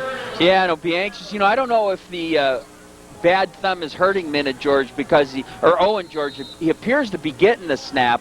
But a couple have gone right through his hands, and when you're running the quarterback sneak, you want it to be a very fluent play and moving straight ahead all in one motion. George takes the snap, moves it straight ahead. A flag goes down as George spins his way across the 45 and gets the first down. But let's check out the flag. Whether someone moved prematurely or someone from McDowell was lined up in the neutral zone, you see the preliminary signal, and that penalty hurts. Instead of a first down at the 43, it's now 3rd down and 5 back near midfield, Jim. Yeah, when you're playing field position, every first down is huge in a game like this. But a little movement, I think, by the Rambler wide receiver, be perfectly honest with you. Illegal formation on the offense. Replay the 3rd down. Illegal formation. Apparently they did not have the proper number of people at the line of scrimmage. Yep. as opposed to an illegal procedure, which might be someone moving before the snap of the football. All right, 3rd down, 5 now. A mistake like that will not endear you to Minute George. As the Ramblers should have a 1st down at the 43. Now they're 3rd and 5. They pitch it to Lustig. He's trying to find the corner. Turns it at the 50, then slips and falls and goes down at the 48-yard line of McDowell. It'll be 4th down. Tom Palmer makes the stop. Laban Marsh also covering on the play. But 4th down for the Ramblers at the Trojan 48-yard line. Well, you want to punt this one, Gary, and if you're McDowell, you want to put pressure on him. Tom Palmer with 1 block already this evening, giving McDowell good field position, and 5 blocked punts for Tom Palmer. That's just natural athletic ability. He had 2 in 1 game. Which game was that, Matt? Matt Cummings? Hollidaysburg? He had 2 in 1 game against Hollidaysburg.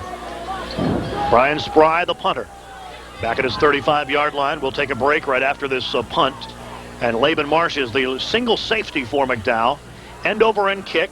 Hits at the 30. Marsh picks it up at the 26. And then has a host of Ramblers that grab him and drop him to the ground. No score, late 3rd quarter. We'll be right back. Clarion University. At Clarion University, you'll find a friendly campus that's close to home, where you'll make new friends and find new ideas in a safe and appealing setting.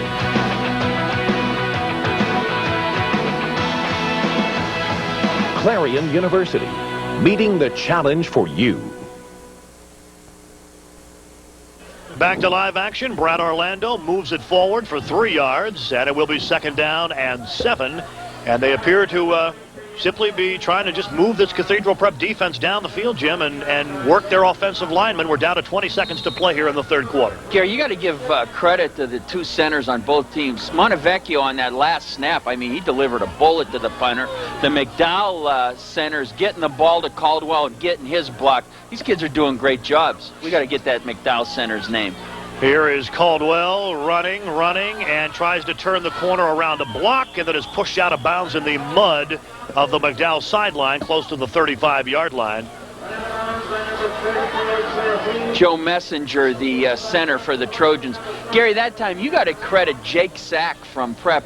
He fought his blocker off for about 35 seconds till everybody finally came to him.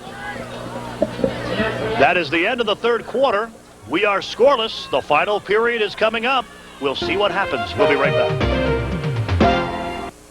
Erie Sports Store's Team Jacket sale is now in progress. Buy now and save 20% off on all licensed team jackets from Starter, Pro Player, Reebok, and DeLong. Choose from nearly 1,000 jackets in all the hottest teams. You will find a larger selection of team jackets at greater savings than at the Erie Sports Stores. Score big now during Erie Sports Store's Team Jacket sale going on now. Erie Sports Stores, we do it right. Erie Sports Store.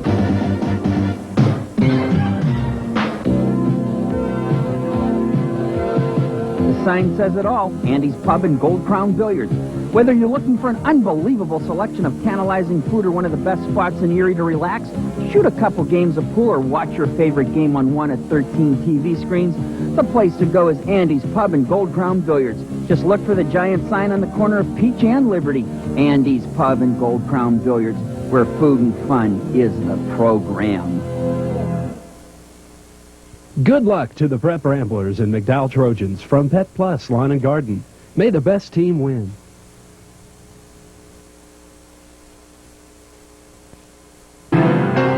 Open the door to variety, to value, to convenience.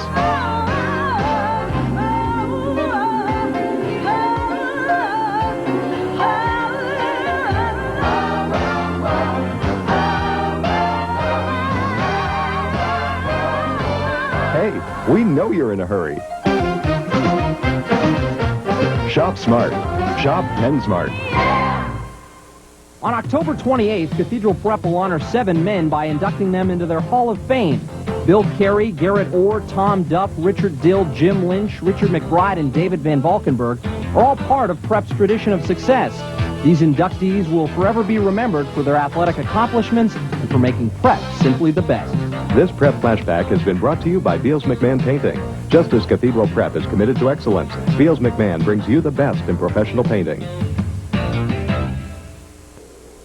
All right, Jim LaCorgic ready to go here in the fourth quarter. Scoreless game. McDowell will begin this fourth quarter. 3rd and 6, and as they do, the play is whistled dead and flags are thrown. Gary, one look right now, we can see why Rashawn Powell was out of the game for a while. You can see that fresh tape on his right ankle. Number 23 there in the back of the defense. It is barely raining now, even though there are many of the fans still have the umbrellas up compared to what foul. It was before. Encroachment on the offense. Still 3rd down. Still 3rd down, but instead of 3rd and 6, make it 3rd down and 11. And they move the football back to the 23-yard line. 27-yard line, rather. They need to get it near the 39 for a first down. Got to throw it, Gary. Caldwell wants to do that. Flips it out. Incomplete. Nearly intercepted. Ed Serafini read it all the way, Gary. Tried to go to Orlando, and Serafini read it, stepped in front of Orlando, almost had the interception, and had he intercepted that, that might have been a touchdown, but it deflected off his hands and will force McDowell to punt now on 4th and 11. That was a guaranteed 6, Gary. No ands, ifs, or buts if Serafini hangs on to that one. Good job of reading it. Now McDowell's playing field position. Jeff Heil standing back at his 15. Great snap. Nearly blocked by DeRamo. Big, high punt that Lustig will call and make the fair catch at the 44-yard line. So good field position for the Ramblers, if you want to call it that, in this kind of mud. And they'll take over here with 11:50 to go here in the first quarter. I think other than anything on the 1-yard line isn't real good field position, Gary. It's just almost impossible to put a drive together. Here's the Metro League standings, and it's a 3-game league. McDowell and, of course, beating Central last week, and then McDowell and Prep playing here, and Prep and Central then will play next week. Not many leagues you can start one team in the 8th week and the other one ends it in the same league. 6-1, 2-5, and 1-5 are the records of those 3 teams overall. Justin Lustig on first down, powering his way to the 45, and gets down to the 46-yard line. Gary, I think Prep's got to put the ball up. But again, if you're looking at turnovers, you know, McDowell just averted a disaster. Absolutely. On their last play. I mean, a major disaster. So, again, if you're thinking, just kick it back and forth until the pressure's on the other team to try and do something. And right now, Prep's in the catbird seat, Gary, with the field position. 2nd down and 8, 46-yard line. First minute of play, fourth quarter, scoreless game. Here comes Lustig breaking through into the secondary and close to first down yardage across midfield to the 47. Brian Orlando makes the stop. But Lustig, even on this soggy and muddy field conditions, has come close 3 or 4 times to breaking one, Jim. Yeah, it really has. Again, running behind Walsh and Hurdle and taking it to the outside. Boy, Lustig's a tough kid. You see the sticks coming out in the corner of your screen as they will try to measure this one, and they do, and it's about a half a yard short. 3rd down, half a yard. Quarterback sneak, Gary? If they can make the center quarterback exchange go, that's probably the safest play. Even Steve Sensor agrees with that. Wow. That Erie County League mentality coming in. Tim Merritt was a quarterback at Iroquois. What do you think, Tim? Quarterback sneak? Of course, when Tim was there, they didn't score. Not his senior year while he was there. 3rd down, a half a yard. The Ramblers, who had a drive going on their initial possession here in the second half, and then fumbled it away and down near the 20-yard line. Trying to get one going here. George handing it straight ahead. I think that's Powell who has the football, and he has the first down at the 45.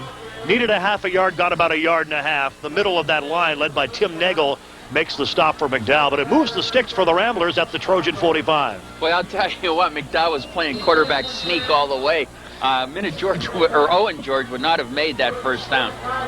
Brad Orlando back into the defensive huddle. As you see, Gus Anderson Field, the rain has virtually stopped. But the field conditions are horrible, to say the very least. There's a fumble on the exchange. They jump on it. I think the Ramblers get it back. But again, a wasted play on first down and 2nd down and 10. Yeah, you just can't afford to give away any plays in this situation. It's so hard to make 10 yards in 3 or 4 downs. Right here, Owen George unable to come up with the snap. Ball's laying on the ground kind of for a second or two. Bounced away from him. McDowell has taken a defensive timeout with 10:13 to play in the football game. We're scoreless, and we'll be right back.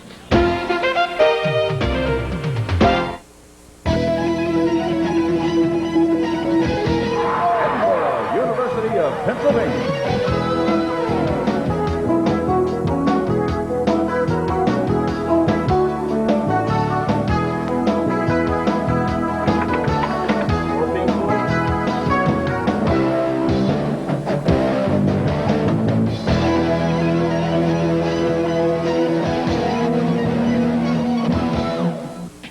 There are lots of new car introductions. But the best one is at your Toyota dealer. Because the 1996 Toyotas have arrived with introductory deals to save you money on a new Toyota Camry. Get lower monthly payments with Toyota's special introductory lease. This is the best time to get a new Camry because it's not just any introduction, it's the best one. At your Toyota dealer now. The sports section. The nation's leader in youth sports photography. The sports section. Unique, creative, and collectible. The sports Make section. Your team season truly memorable. Call Scott Kuhn at 825-8344. The sports section. Second down 11 for the Ramblers at the 45-yard line as we begin play. And another exchange that does not take place because of the wet football. And this time the Trojans jump on it. McDowell football at the 46-yard line. Gary, what happened, McDowell is just playing run all the way, and it's impossible for Owen George to get this. They're just sending everybody, and Prep can't block everybody. Right there, they just got everybody coming up the middle, and for about the fourth time in 5 plays. Was that Nagel that got... Can't see who got it in the bottom of that pile. Somebody got it. I want to say Nagel came up with it, number 40. At the 46-yard line, McDowell first and 10. 9 minutes, 53 seconds and counting left to play in the game. It is scoreless. Trojans one big opportunity in the first half following a block punt. Caldwell wants to throw, fires it out there, and it's in and out of the hands of Megorian, I believe, near midfield as it pops in and out. Jake Sack defending on the play. Yes, Faulkner, number 18, the intended receiver. Gary, you got to hang on to the ball. 5 yards is huge in a game like this. 2nd and 10, 2nd and 5. I mean, that's a major difference. But I think right now McDowell has made a commitment to open it up a little. Rain, as we've mentioned throughout the second half, has left up considerably. As you see the third quarter stats. Prep with 5 first downs, McDowell with 1. They had 1 at the half. Total yards, 94 to 38. Time of possession, almost 22 to 14. That's all weather, folks. Here comes Orlando, looking for some room to run, and gets about 5 yards to midfield. And from there, third down, and about 5, near the midfield stripe. Gary, that's the first time Orlando didn't get hit in his backfield this evening. Eugene Crosby makes the stop for the Ramblers. It's a cold, chilly night here at Gus Anderson, but a lot is on the line. Playoff berth and district playoff berth for McDowell. Metro Quad A championship for McDowell if they win. Caldwell back to throw. Looking, fires it, has a man open. Did he grab it? Incomplete. They say he picked it off the turf, Tom Palmer, and Palmer can't believe it. He thought he came up with a sliding catch, which would have been a first down at the 41-yard line. Gary, the official right in front of him looked to the official behind him for help. It'd be interesting if we got that one. I couldn't make the call. I thought Palmer may have grabbed it. Right here, you'll see Caldwell rolling right, and Palmer's wide open. There's Palmer, and kind of hard to make the call. Can't really tell, yeah. Ramon Ellis, number 5, was the closest man. The official right from the beginning said no catch. Punt formation now, end over end for Heil. This is the 30. It hit it's the loose. Prep Did it player. hit one of the Ramblers? Did it hit one of the Ramblers? If so, it's a live football. But no, he already blew it dead, the official, too. Now we might have a major controversy here. If it hit one of the Ramblers, it's a live football. Sure it is, but McDowell just downed it, and the official killed it. That's unbelievable, Gary. Did it hit one of the Prep players? Absolutely hit him. It hit him right there. The ball's laying right there. McDowell downs it, walks away. The official blows the whistle. Here's another look at it. Here it is. That's Serafini. Ball bounces right off his leg. I'm not sure if it's Serafini. But there, the whistle blew. All right, we're back to live action. They give it to the Ramblers. Here's some Justin Lustig. Lustig into the secondary. Nice open field tackle by Laban Marsh. Gary, how can you not be aware of the ball on either side of it? First, the Prep kid should have been getting out of the way. Second, if you're McDowell, rather than just downing it, if you fall on it, it's your ball. especially this late in the game in these conditions. You have to be extraordinarily cautious in these type of conditions. 4-yard gain for Lustig. 2nd down and 6. Ball is at the 38-yard line. Check that, the 28-yard line with 8 minutes to play here in the football game in regulation. Big move straight ahead. Stop. Palmer and Orlando make the stop, but it is a, well, I was going to say it's a first down, but it looks like he's about a yard short. Needs to get up near the 35, comes up to the 33.5 is where the referees mark the football. I remember a tough fullback from Tech many years ago, Bob Staub, who then went to Edinburgh, was built just like this kid. I don't know if it's any relation. Jim Staub, the fullback, has the football again, dives over the pile, tries to get that first down yardage. It might have come up a tad short. You saw McDowell had 5 guys in the middle, Gary. Let's see where they marked the football. Did they give him a first down? Yes, they did. They say his forward progress got him to just beyond the 35. And that is a first down. So they move the sticks that time. Then the Ramblers have something going. 7:05 remaining. Clock is running. Scoreless game. I thought it was a little short, Gary. I thought so, too. Tom Palmer blocked a punt in the first half. McDowell was set up, fumbled it away, lost that scoring opportunity. Ramblers drove it on their first possession of the second half inside the 25, and they, too, lost the football and coughed it up and lost that scoring opportunity. So both teams hit by turnovers in the only scoring opportunities they have had. Jason Elwell makes the tackle on Justin Lustig after a gain of 3 as they move it out to the 38-yard line. I'm starting to think, Gary, the team that doesn't have the ball may be better off right now. There's too many mistakes you can make offensively. 6 minutes, 25 seconds. It looks like more and more this game is headed into overtime. And, Jim, if you have a moment, you can explain the overtime format once we're done with this play. Here's George back to throw. Flips it out to the right. Incomplete. What about the playoff format, Jim? The overtime format, I should say. Get the ball on your 10-yard line, Gary. You get 4 plays. If you kick a field goal, the other team gets a shot to either win or tie. And they'll keep going until somebody decides the issue. Yep. So 3rd down and 7 following the incomplete pass at the 38. Again, Gary, Prep being forced to throw the ball, and this is not a good night to throw.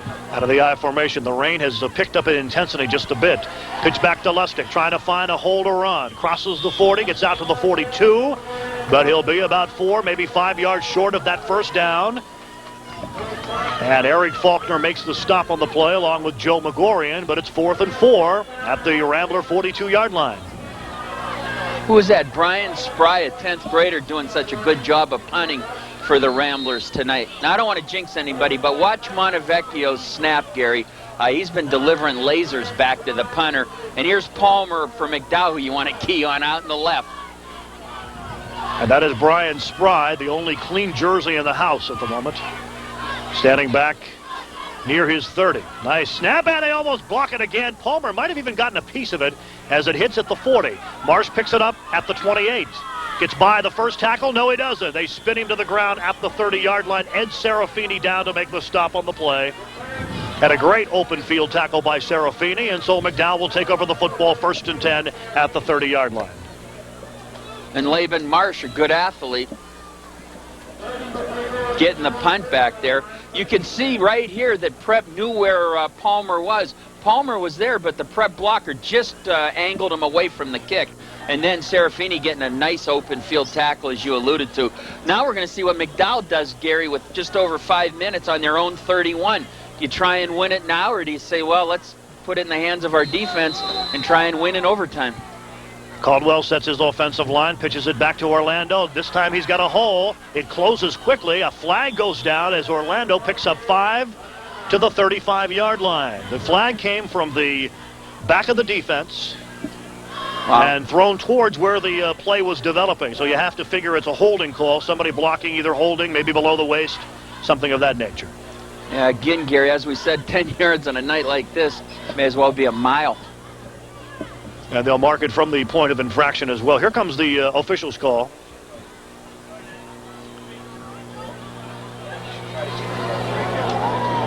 Illegal hands, offense, 10-yard penalty, replay the first down. With 5:06 left, Gary, on your own, 21-yard line? Make the call. You try and kill some time. Orlando had a nice hole right there. They had him sealed off for the first time this evening. Let's see what the Trojans do. 1st and 15 as the holding penalty occurred 5 yards downfield. 1st and 20.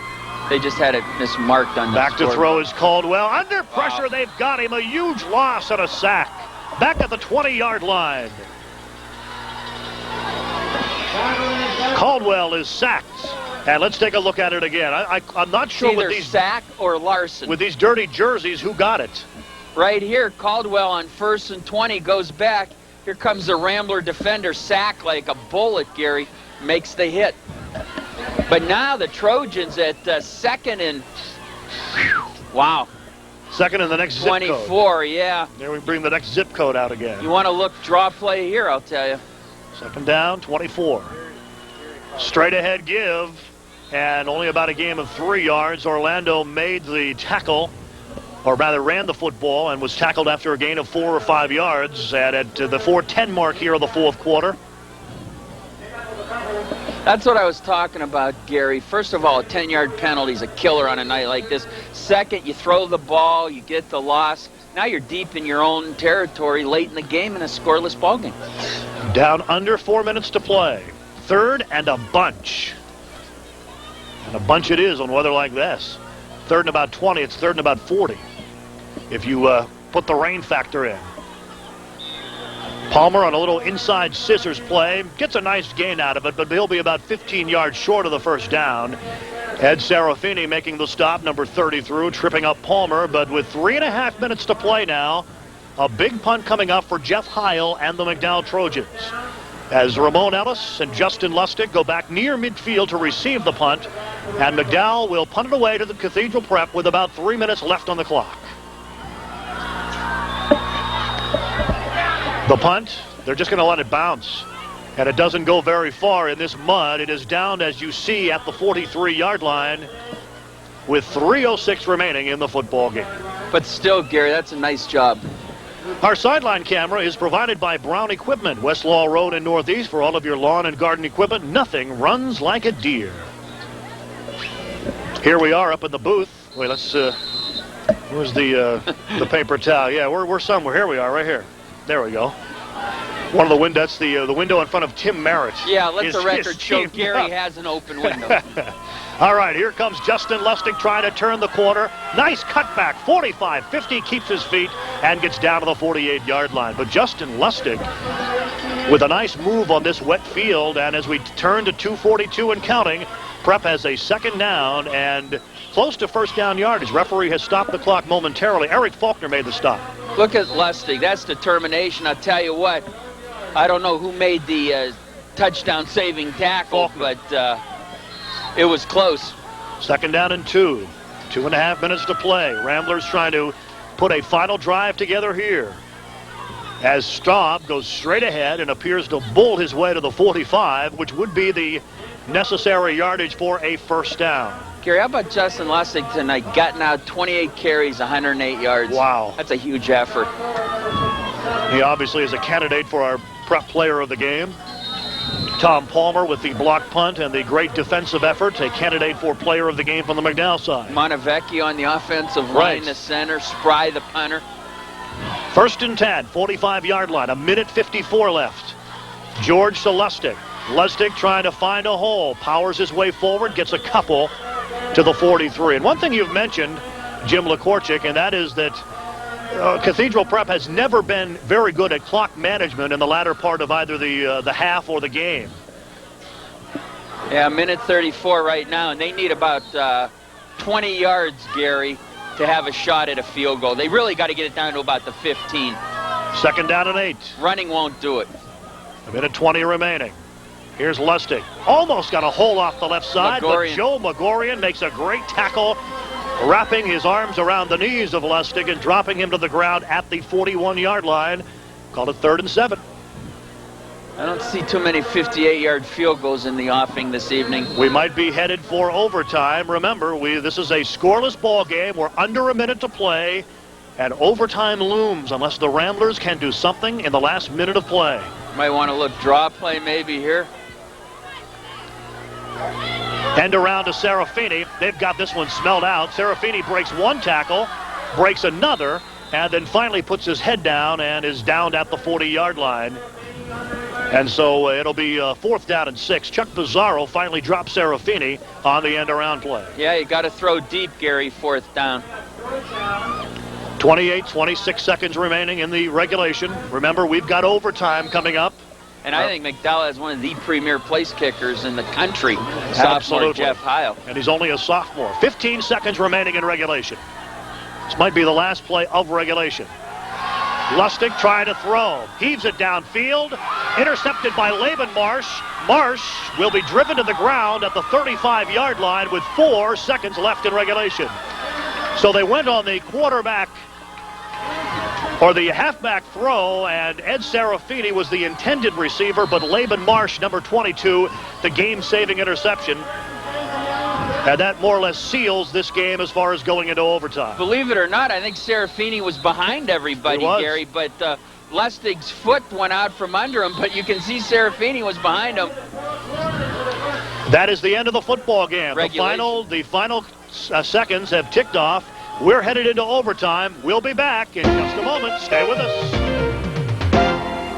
Indiana University of Pennsylvania is big enough to provide the best and small enough to make you feel at home. Smart students choose IUP because it offers the academic resources of a doctoral university, the only state-owned university in Pennsylvania to do so, and it has the learning environment of a small liberal arts college. IUP maintains outstanding academic programs in over 100 fields and has one of Pennsylvania's largest student intern programs. Academics, sports, entertainment, all in one of the 5 safest campus environments in America. IUP, the smallest big university in Pennsylvania.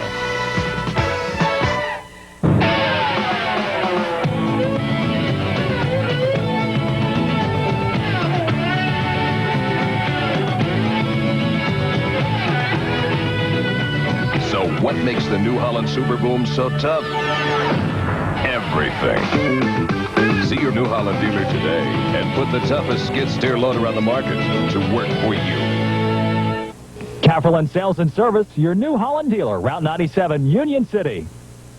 This overtime is brought to you by Edinboro University of Pennsylvania and your friends at Toyota. For quality and value that's simply the best, see your Toyota dealer today.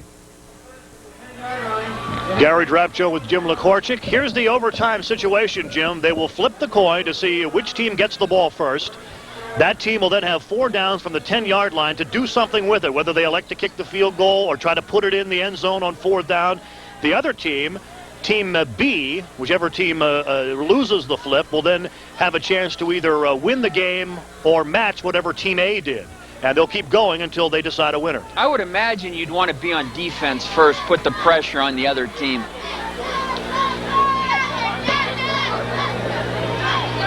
I would think so, too. If you're McDowell and you have a guy like Jeff Heil, then as the rain starts pouring down again, we're going to have this overtime in another downpour. But it's our first overtime game of the year, and why not? Rainy night at Gus Anderson Field. Gary, I don't want to be corny, but you got to give credit to both teams and both coaching staffs. Absolutely. This was a well-played game under these circumstances. Our players of the game, by the way, and we must name them now for contractual arrangement. Justin Lustig of Cathedral Prep for his fine effort, over 100 yards rushing tonight in this terrible weather conditions. And Tom Palmer of McDowell is our player of the game on the Trojan side. Now, our play of the game will be whoever wins this game in whatever fashion, whether it's a field goal or an overtime. And if we can get a shot of Jeff Heil here on the near sidelines practicing his kicking, it's a huge advantage for McDowell. And the officials are meeting with Ron Rudler and Minute George, telling them this is the end zone we're going to go at. This is the direction we're going. I got to believe they're going to go at the east end zone myself. What do you think of overtime, Jim? I love it because we don't go away here scoreless. Yeah. We've got, both teams had probably one legitimate threat, and that was about it. There's Jeff Heil warming up. He has kicked a 39-yard field goal as his longest of the season. But that was in ideal conditions, I believe, against Meadville it was? I watched him in warm-ups, and he was not sneaking them over from 50. He was just blasting them over from 50 yards. But don't discount Prep's kickers. I think they have a senior, Eric Wilco's, right, and then Brian Spry, the sophomore, that did such a good job punting. So hang in there, folks. Hope you're dry and warm wherever you are, and we are going to bring you the overtime session here to decide the issue between Prep and McDowell. Let's see who wins the toss first. Here's the official. Prep will get it first. They'll get it from the 10-yard line. They'll have 4 plays to either put it in the end zone or decide when and if they want to kick a field goal. This is interesting, Gary. It's certainly new to me. Here's the thing for Prep. Can Justin Lustig score in 3 downs? The crowd loves it. Yep. When Prep has the ball, can Justin Lustig score in 3 downs, Gary? Both sides of the field, and you got to give the fans credit, too, for sticking this one out, boy. It absolutely poured from about 4 or 5 o'clock in the afternoon on throughout the first half, let up a bit at halftime and about midway into the fourth quarter. But now it is raining hard again, and it's not getting any cooler, and the field is not getting any drier, that's for sure. Can you score defensively? I think so. Yeah, Prep missed a field goal 3 years ago that decided this contest. All right, first play, 1st and goal from the 10. Here is Lustig trying to turn the corner and gets about 2 yards to the 8-yard line, maybe the 7. And it'll be 2nd down and goal from there. Laban Marsh making the stop. This is the overtime possession for Cathedral Prep. They have 4 downs from the 10-yard line to do something with it. Lustig with a 3-yard gain to the 7-yard line. Right on that yellow stripe, which is a soccer stripe. And that's the old yellow soccer stripe. The old yellow soccer stripe. 2nd down and goal. Here's an option play. George will keep it inside the 5. Spinning near the goal line, gets down to the 2. They say there was a fumble on the play. And if McDowell recovers, that is the end of the Prep possession. Nope. No signal by the official right now at all. Apparently the Ramblers got it back. Got the replay right now, Gary. Owen George doing a nice job right here. Fakes it to the fullback. Cuts it up, spins, and gets down to about the 2-yard line. 2-yard line, and the ball comes loose after he hit the field. Defensive timeout. And now McDowell wants to take a timeout. Good call. Cathedral Prep, 3rd and goal from the 2. Now, if I'm John Cashone, McDowell defensive coordinator, I'm telling you, you got to account for Justin Lustig. Myself, I think Prep's going to run the option with Owen George, and Lustig is the pitch man. And you see Minna George coming out, talk to his offense. Soaking wet. But in talking with McDowell athletic director Dave Hanlon, he said, you know, we may be soaking wet and kind of shivering in our coats, but the kids love it. Kids are having a ball. They are absolutely having a ball out there. Here's the other thought, Gary. 2nd down or 3rd down and 2. Do you think we're in 4-down territory? We don't want to give them a chance to win with a field goal. So maybe we run the fullback, try and get it in. If we don't do it on 3rd down, we try it on 4th down. 3rd and goal. Here we go. Here's George to Lustig, stacked up at the line of scrimmage, trying to spin to the outside, but he's not going to get there. Laban Marsh spun him out. Jim Weaver, number 26, was over there as well. And it is 4th down and goal. Let's see where they mark the ball. Did he lose a yard or 2? I thought he lost yardage. Yeah, they put it down at around the 2.5. 4th and goal from there. Prep timeout. Okay, the Ramblers now will call a timeout. McDowell had called that first timeout. They want to talk about this 4th down. We'll keep it right here as well. What do you do, Gary? Field goal, go for it, or Boy, what? some great coaching strategies coming into play here. You know that Jeff Heil is very capable of booting a field goal from the range that McDowell will get the football. Do you risk it going for 4th down, and Heil would just have to kick it on 1st down and win the football game? Well, I'd run a couple up the middle, and then I'd try on 3rd down. If you miss the snap, you can get throw it away and get another shot, right? Let's see what happens. Glad you could join us. Our game of the week, our first overtime game, and it's only apropos that we have it with McDowell against Prep. Just adds to the long history and tradition of this series, doesn't it? Yeah. In the rain and the mud, the first overtime game. 4th and goal from the 3. Again, Gary, I go with the option. Owen George and Justin Lustig. Here's George to Lustig. He's into the end zone for a score. Up. What a huge play. Justin Lustig into the end zone for a score. I believe, do they have to kick the extra point? Why, certainly, Gary. They will kick the extra point, because okay. McDowell gets a chance to go touchdown, then 1 or 2. So we'll see if Prep goes for 1 point. So Ramblers draw first blood with Justin Lustig. Wow, from 3 yards out. Let's take a look at it again, Jim. It's a dandy of a play. The blocking up front was huge. Running over Hurdle and Walsh, and look at this. Got Larson in there, the big nose guard. He had the full house backfield. Now here's a huge play, Gary. Spry will attempt. Is it Wilkos? Wilkos, I'm sorry. Wilkos will attempt the extra point. Good snap, good hold, kick is up. He drilled it through, it's good. Now we'll go to a break. Prep leads 7-0.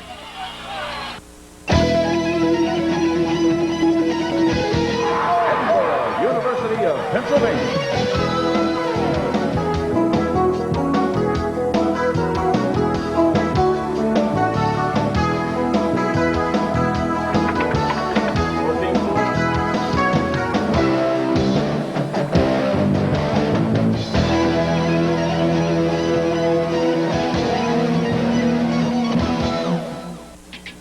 There are lots of new model introductions. You're simply the best. But the best one is at your Toyota dealer. Better than all the rest. Because the 1996 Toyota trucks have arrived. Toyota Tacomas with class-leading power and payload and big savings.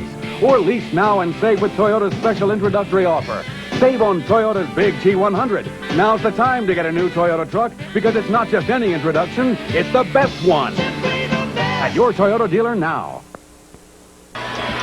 It is raining, it is overtime, and Prep has scored on its possession in overtime, so McDowell gets a crack at trying to put it in the end zone.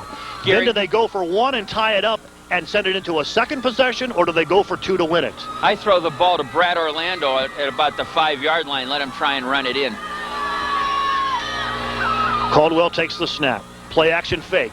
Throws it for the end zone. Palmer incomplete. The intended receiver, number 2, Matt DeRamo, was Gary, covering on the play. McDowell had exactly what they wanted. They had Palmer coming out of the backfield clear, and Faulkner comes out clean too. Right there, Palmer's clean, but DeRamo closed, but behind him, Faulkner was wide open. So you miss on? Yeah, Prep defensively may want to take a timeout because McDowell's got what they wanted. They go back to a different formation now. 2nd and goal. Caldwell again, option play, is going to keep it and goes down after a 2-yard loss at the 12. And the defense comes up big for the Prep Ramblers. Number 44 in on the tackle, Ryan Irvin. He was clogging things up in the backfield. It's now 3rd and goal, and they have to do it from the 12-yard line. The Ramblers scoring on a 4th down play from 3 yards out. Justin Lustig on their possession, and McDowell trying to counter, or they'll lose the game. If I'm McDowell, I bring Orlando back into the slot that they had in 1st down. Here they're overloading the right, Megorian, and that's the play Prep had trouble with. You see the Prep defense slanted well over to that right side. Caldwell rolling that way, looking, throwing down the middle, has a man, he's got it. Brad Orlando has caught it, and it's 7-6. You could see that formation was giving Prep trouble, Gary. The first time Faulkner was wide open. And here you'll see Orlando just taking it into the end zone. Caldwell doing a great job with a wet football of getting it to him. And there it is, the fake to Megorian. There's Orlando. Oh, man, great throw and great catch. Jeff Heil is out on the field. You see the lone McDowell Trojan back there. He'll try to tie the game up at 7. And then if he does that, each team will get another possession. If he should miss this extra point, Jim, the Ramblers claim victory here tonight. Minute George is irate about something. Great throw by Caldwell, though. He had to get it over a defender, and then Orlando with an exceptionally good catch as well. Same formation that worked so well for him the first possession, Gary. Almost a kind of run-and-shoot possession. Here's a look at it again. You'll see right now that Orlando's in the slot. Palmer goes in motion. Faulkner goes straight out. And there's Orlando with a great catch in the end zone, a great throw by Caldwell. All right, we'll see how much the weather conditions will mean to the snap of the football. Caldwell will hold. Jeff Heil will kick. This is overtime, folks. Each team gets a possession. Each team has scored. The only thing remaining now is for Heil to kick the extra point to send it into a second possession of overtime. Good snap. Kick is up. It's good. We've got a second possession coming up. We'll be right back. 7-7. We're headed into more overtime action.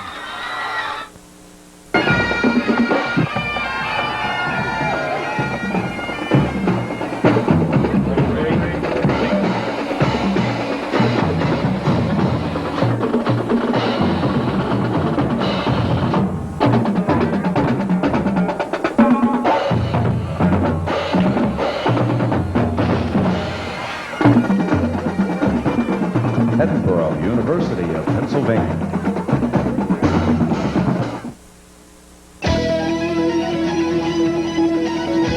Edinburgh, University of Pennsylvania.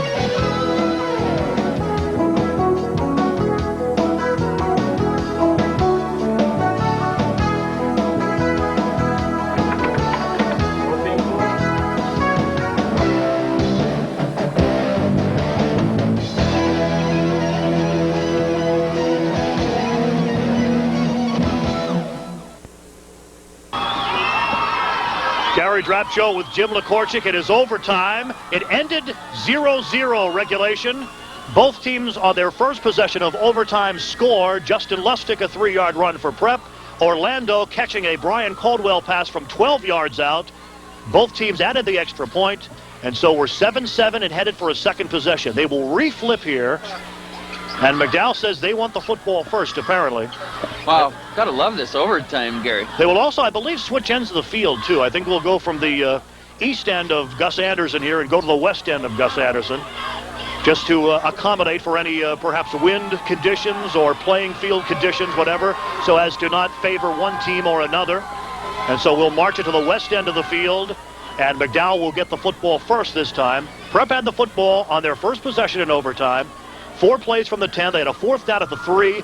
Went for the touchdown. Justin Lustig from 3 yards out.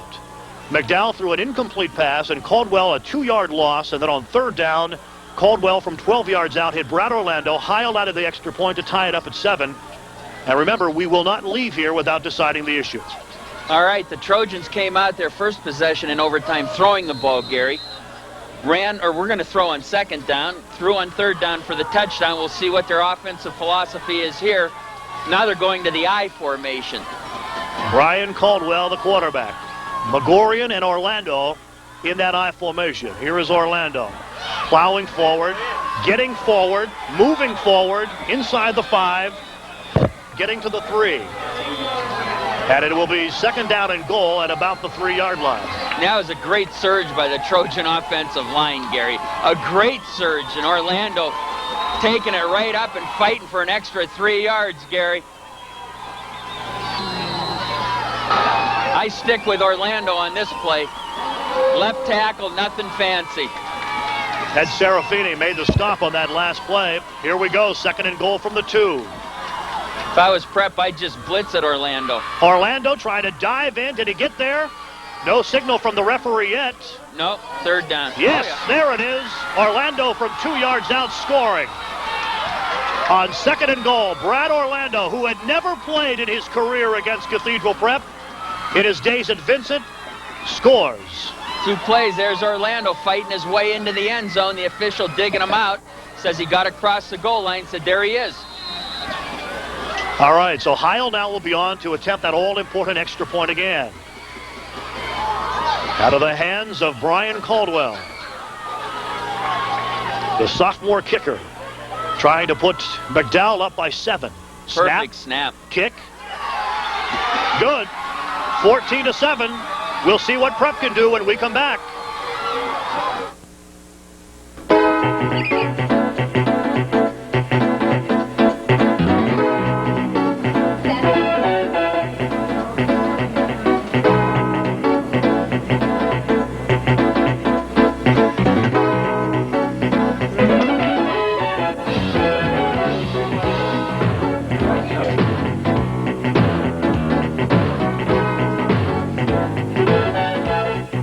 Edinburgh, University of Pennsylvania.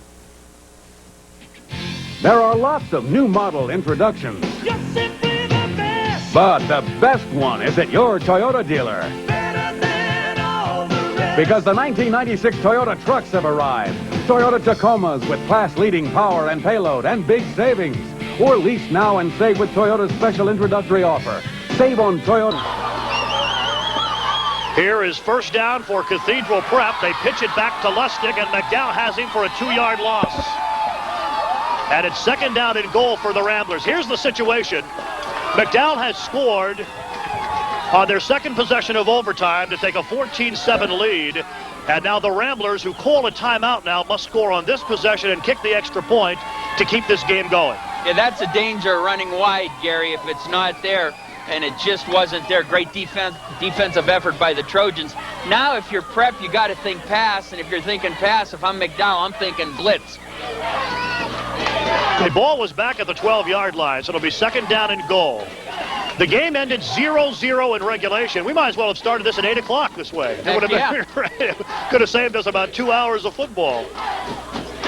Prep had the first possession of overtime. Justin Lustig scored from 3 yards out, kicked the extra point. McDowell scored on third and goal from the 12. Caldwell to Orlando, kicked the extra point. Now we're into a 7-7 tie in a second possession. Third time, as you take a look at the touchdown again on the second possession that scored. All right, here are the Ramblers. Second down. George back to throw. Wide George open. looking, has a man wide open, but can't get him the football. Incomplete. The ball was underthrown. I can't see who it was because of the jersey. I think it was Lustig, I think. It was Lustig, yes, number wide 7. Open. That play Prep always runs so successfully. Right here, nobody picks Lustig up, and the ball just fluttered couldn't down. Get into the wind, I guess. Third and goal from the 12 now. Perfect offensive call, though. Owen George also battling a broken thumb, Gary. So you saw the Orlando touchdown on McDowell's second possession. They added the extra point. They lead 14-7. And now from 12 yards out, Prep will have 2 plays to get it into the end zone and kick the extra point to try to at least tie this game up and send it into a third possession of overtime. If not, McDowell wins, and they are the Quad A Metro champions of 1995. Gary, I don't know if that was the wind or Owen George's thumb. The play was there. He was wide open, Jim LaCorchick. You don't get any more open than that from the 12-yard line. Exactly. Let's see if they try the same thing.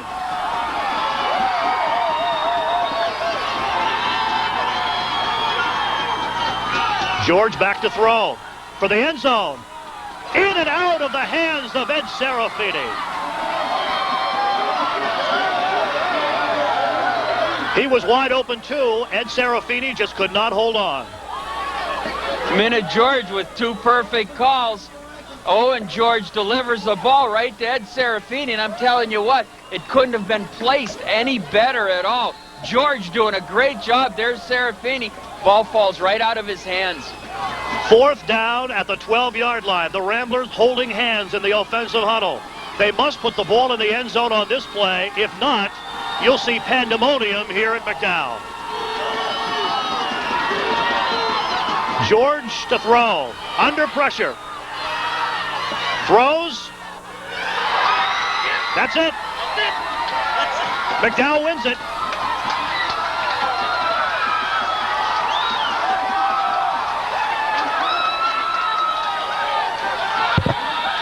Great football game, Gary. A tremendous football game.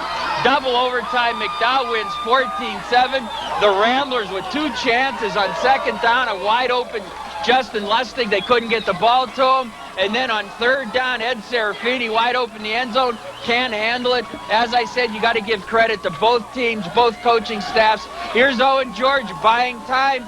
Got a man hanging on him, gets the ball up in the air, but unable to get the completion as Laban Marsh right on the spot for the Trojans. What an overtime session we had. Both teams with 2 possessions, scoring on their first.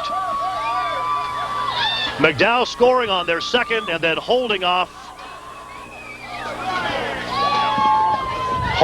This overtime has been brought to you by Edinburgh University of Pennsylvania and your friends at Toyota. For quality and value that's simply the best, see your Toyota dealer today. Crunchy. Salt. Crunchy. Salt. Why are the 2 biggest, baddest sinners on the planet arguing over tacos when they can have this? The new double-decker taco from Taco Bell. That's big. What do you think? Wait till they try this. Introducing the Nacho Cheese Double-Decker Taco. All the double-decker taste you love, now smothered in nacho cheese sauce. Just 99 cents. Only at Taco Bell. You guys are millionaires. Buy your own. Buy your own. What can we offer you at Jamestown Mattress? Just take a look.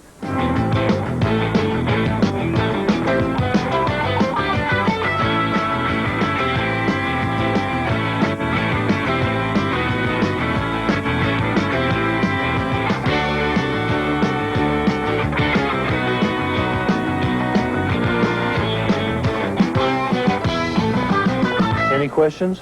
Jamestown Mattress, 2411 West 12th Street, your hometown sit and sleep shop. The Metro League Game of the Week has been brought to you by Taco Bell, Cross the Border, Indiana University of Pennsylvania, Giant Eagle, it takes a giant to make life simple, your Pennzoil 10-minute oil change centers and PennSmarts, and the new Dodge.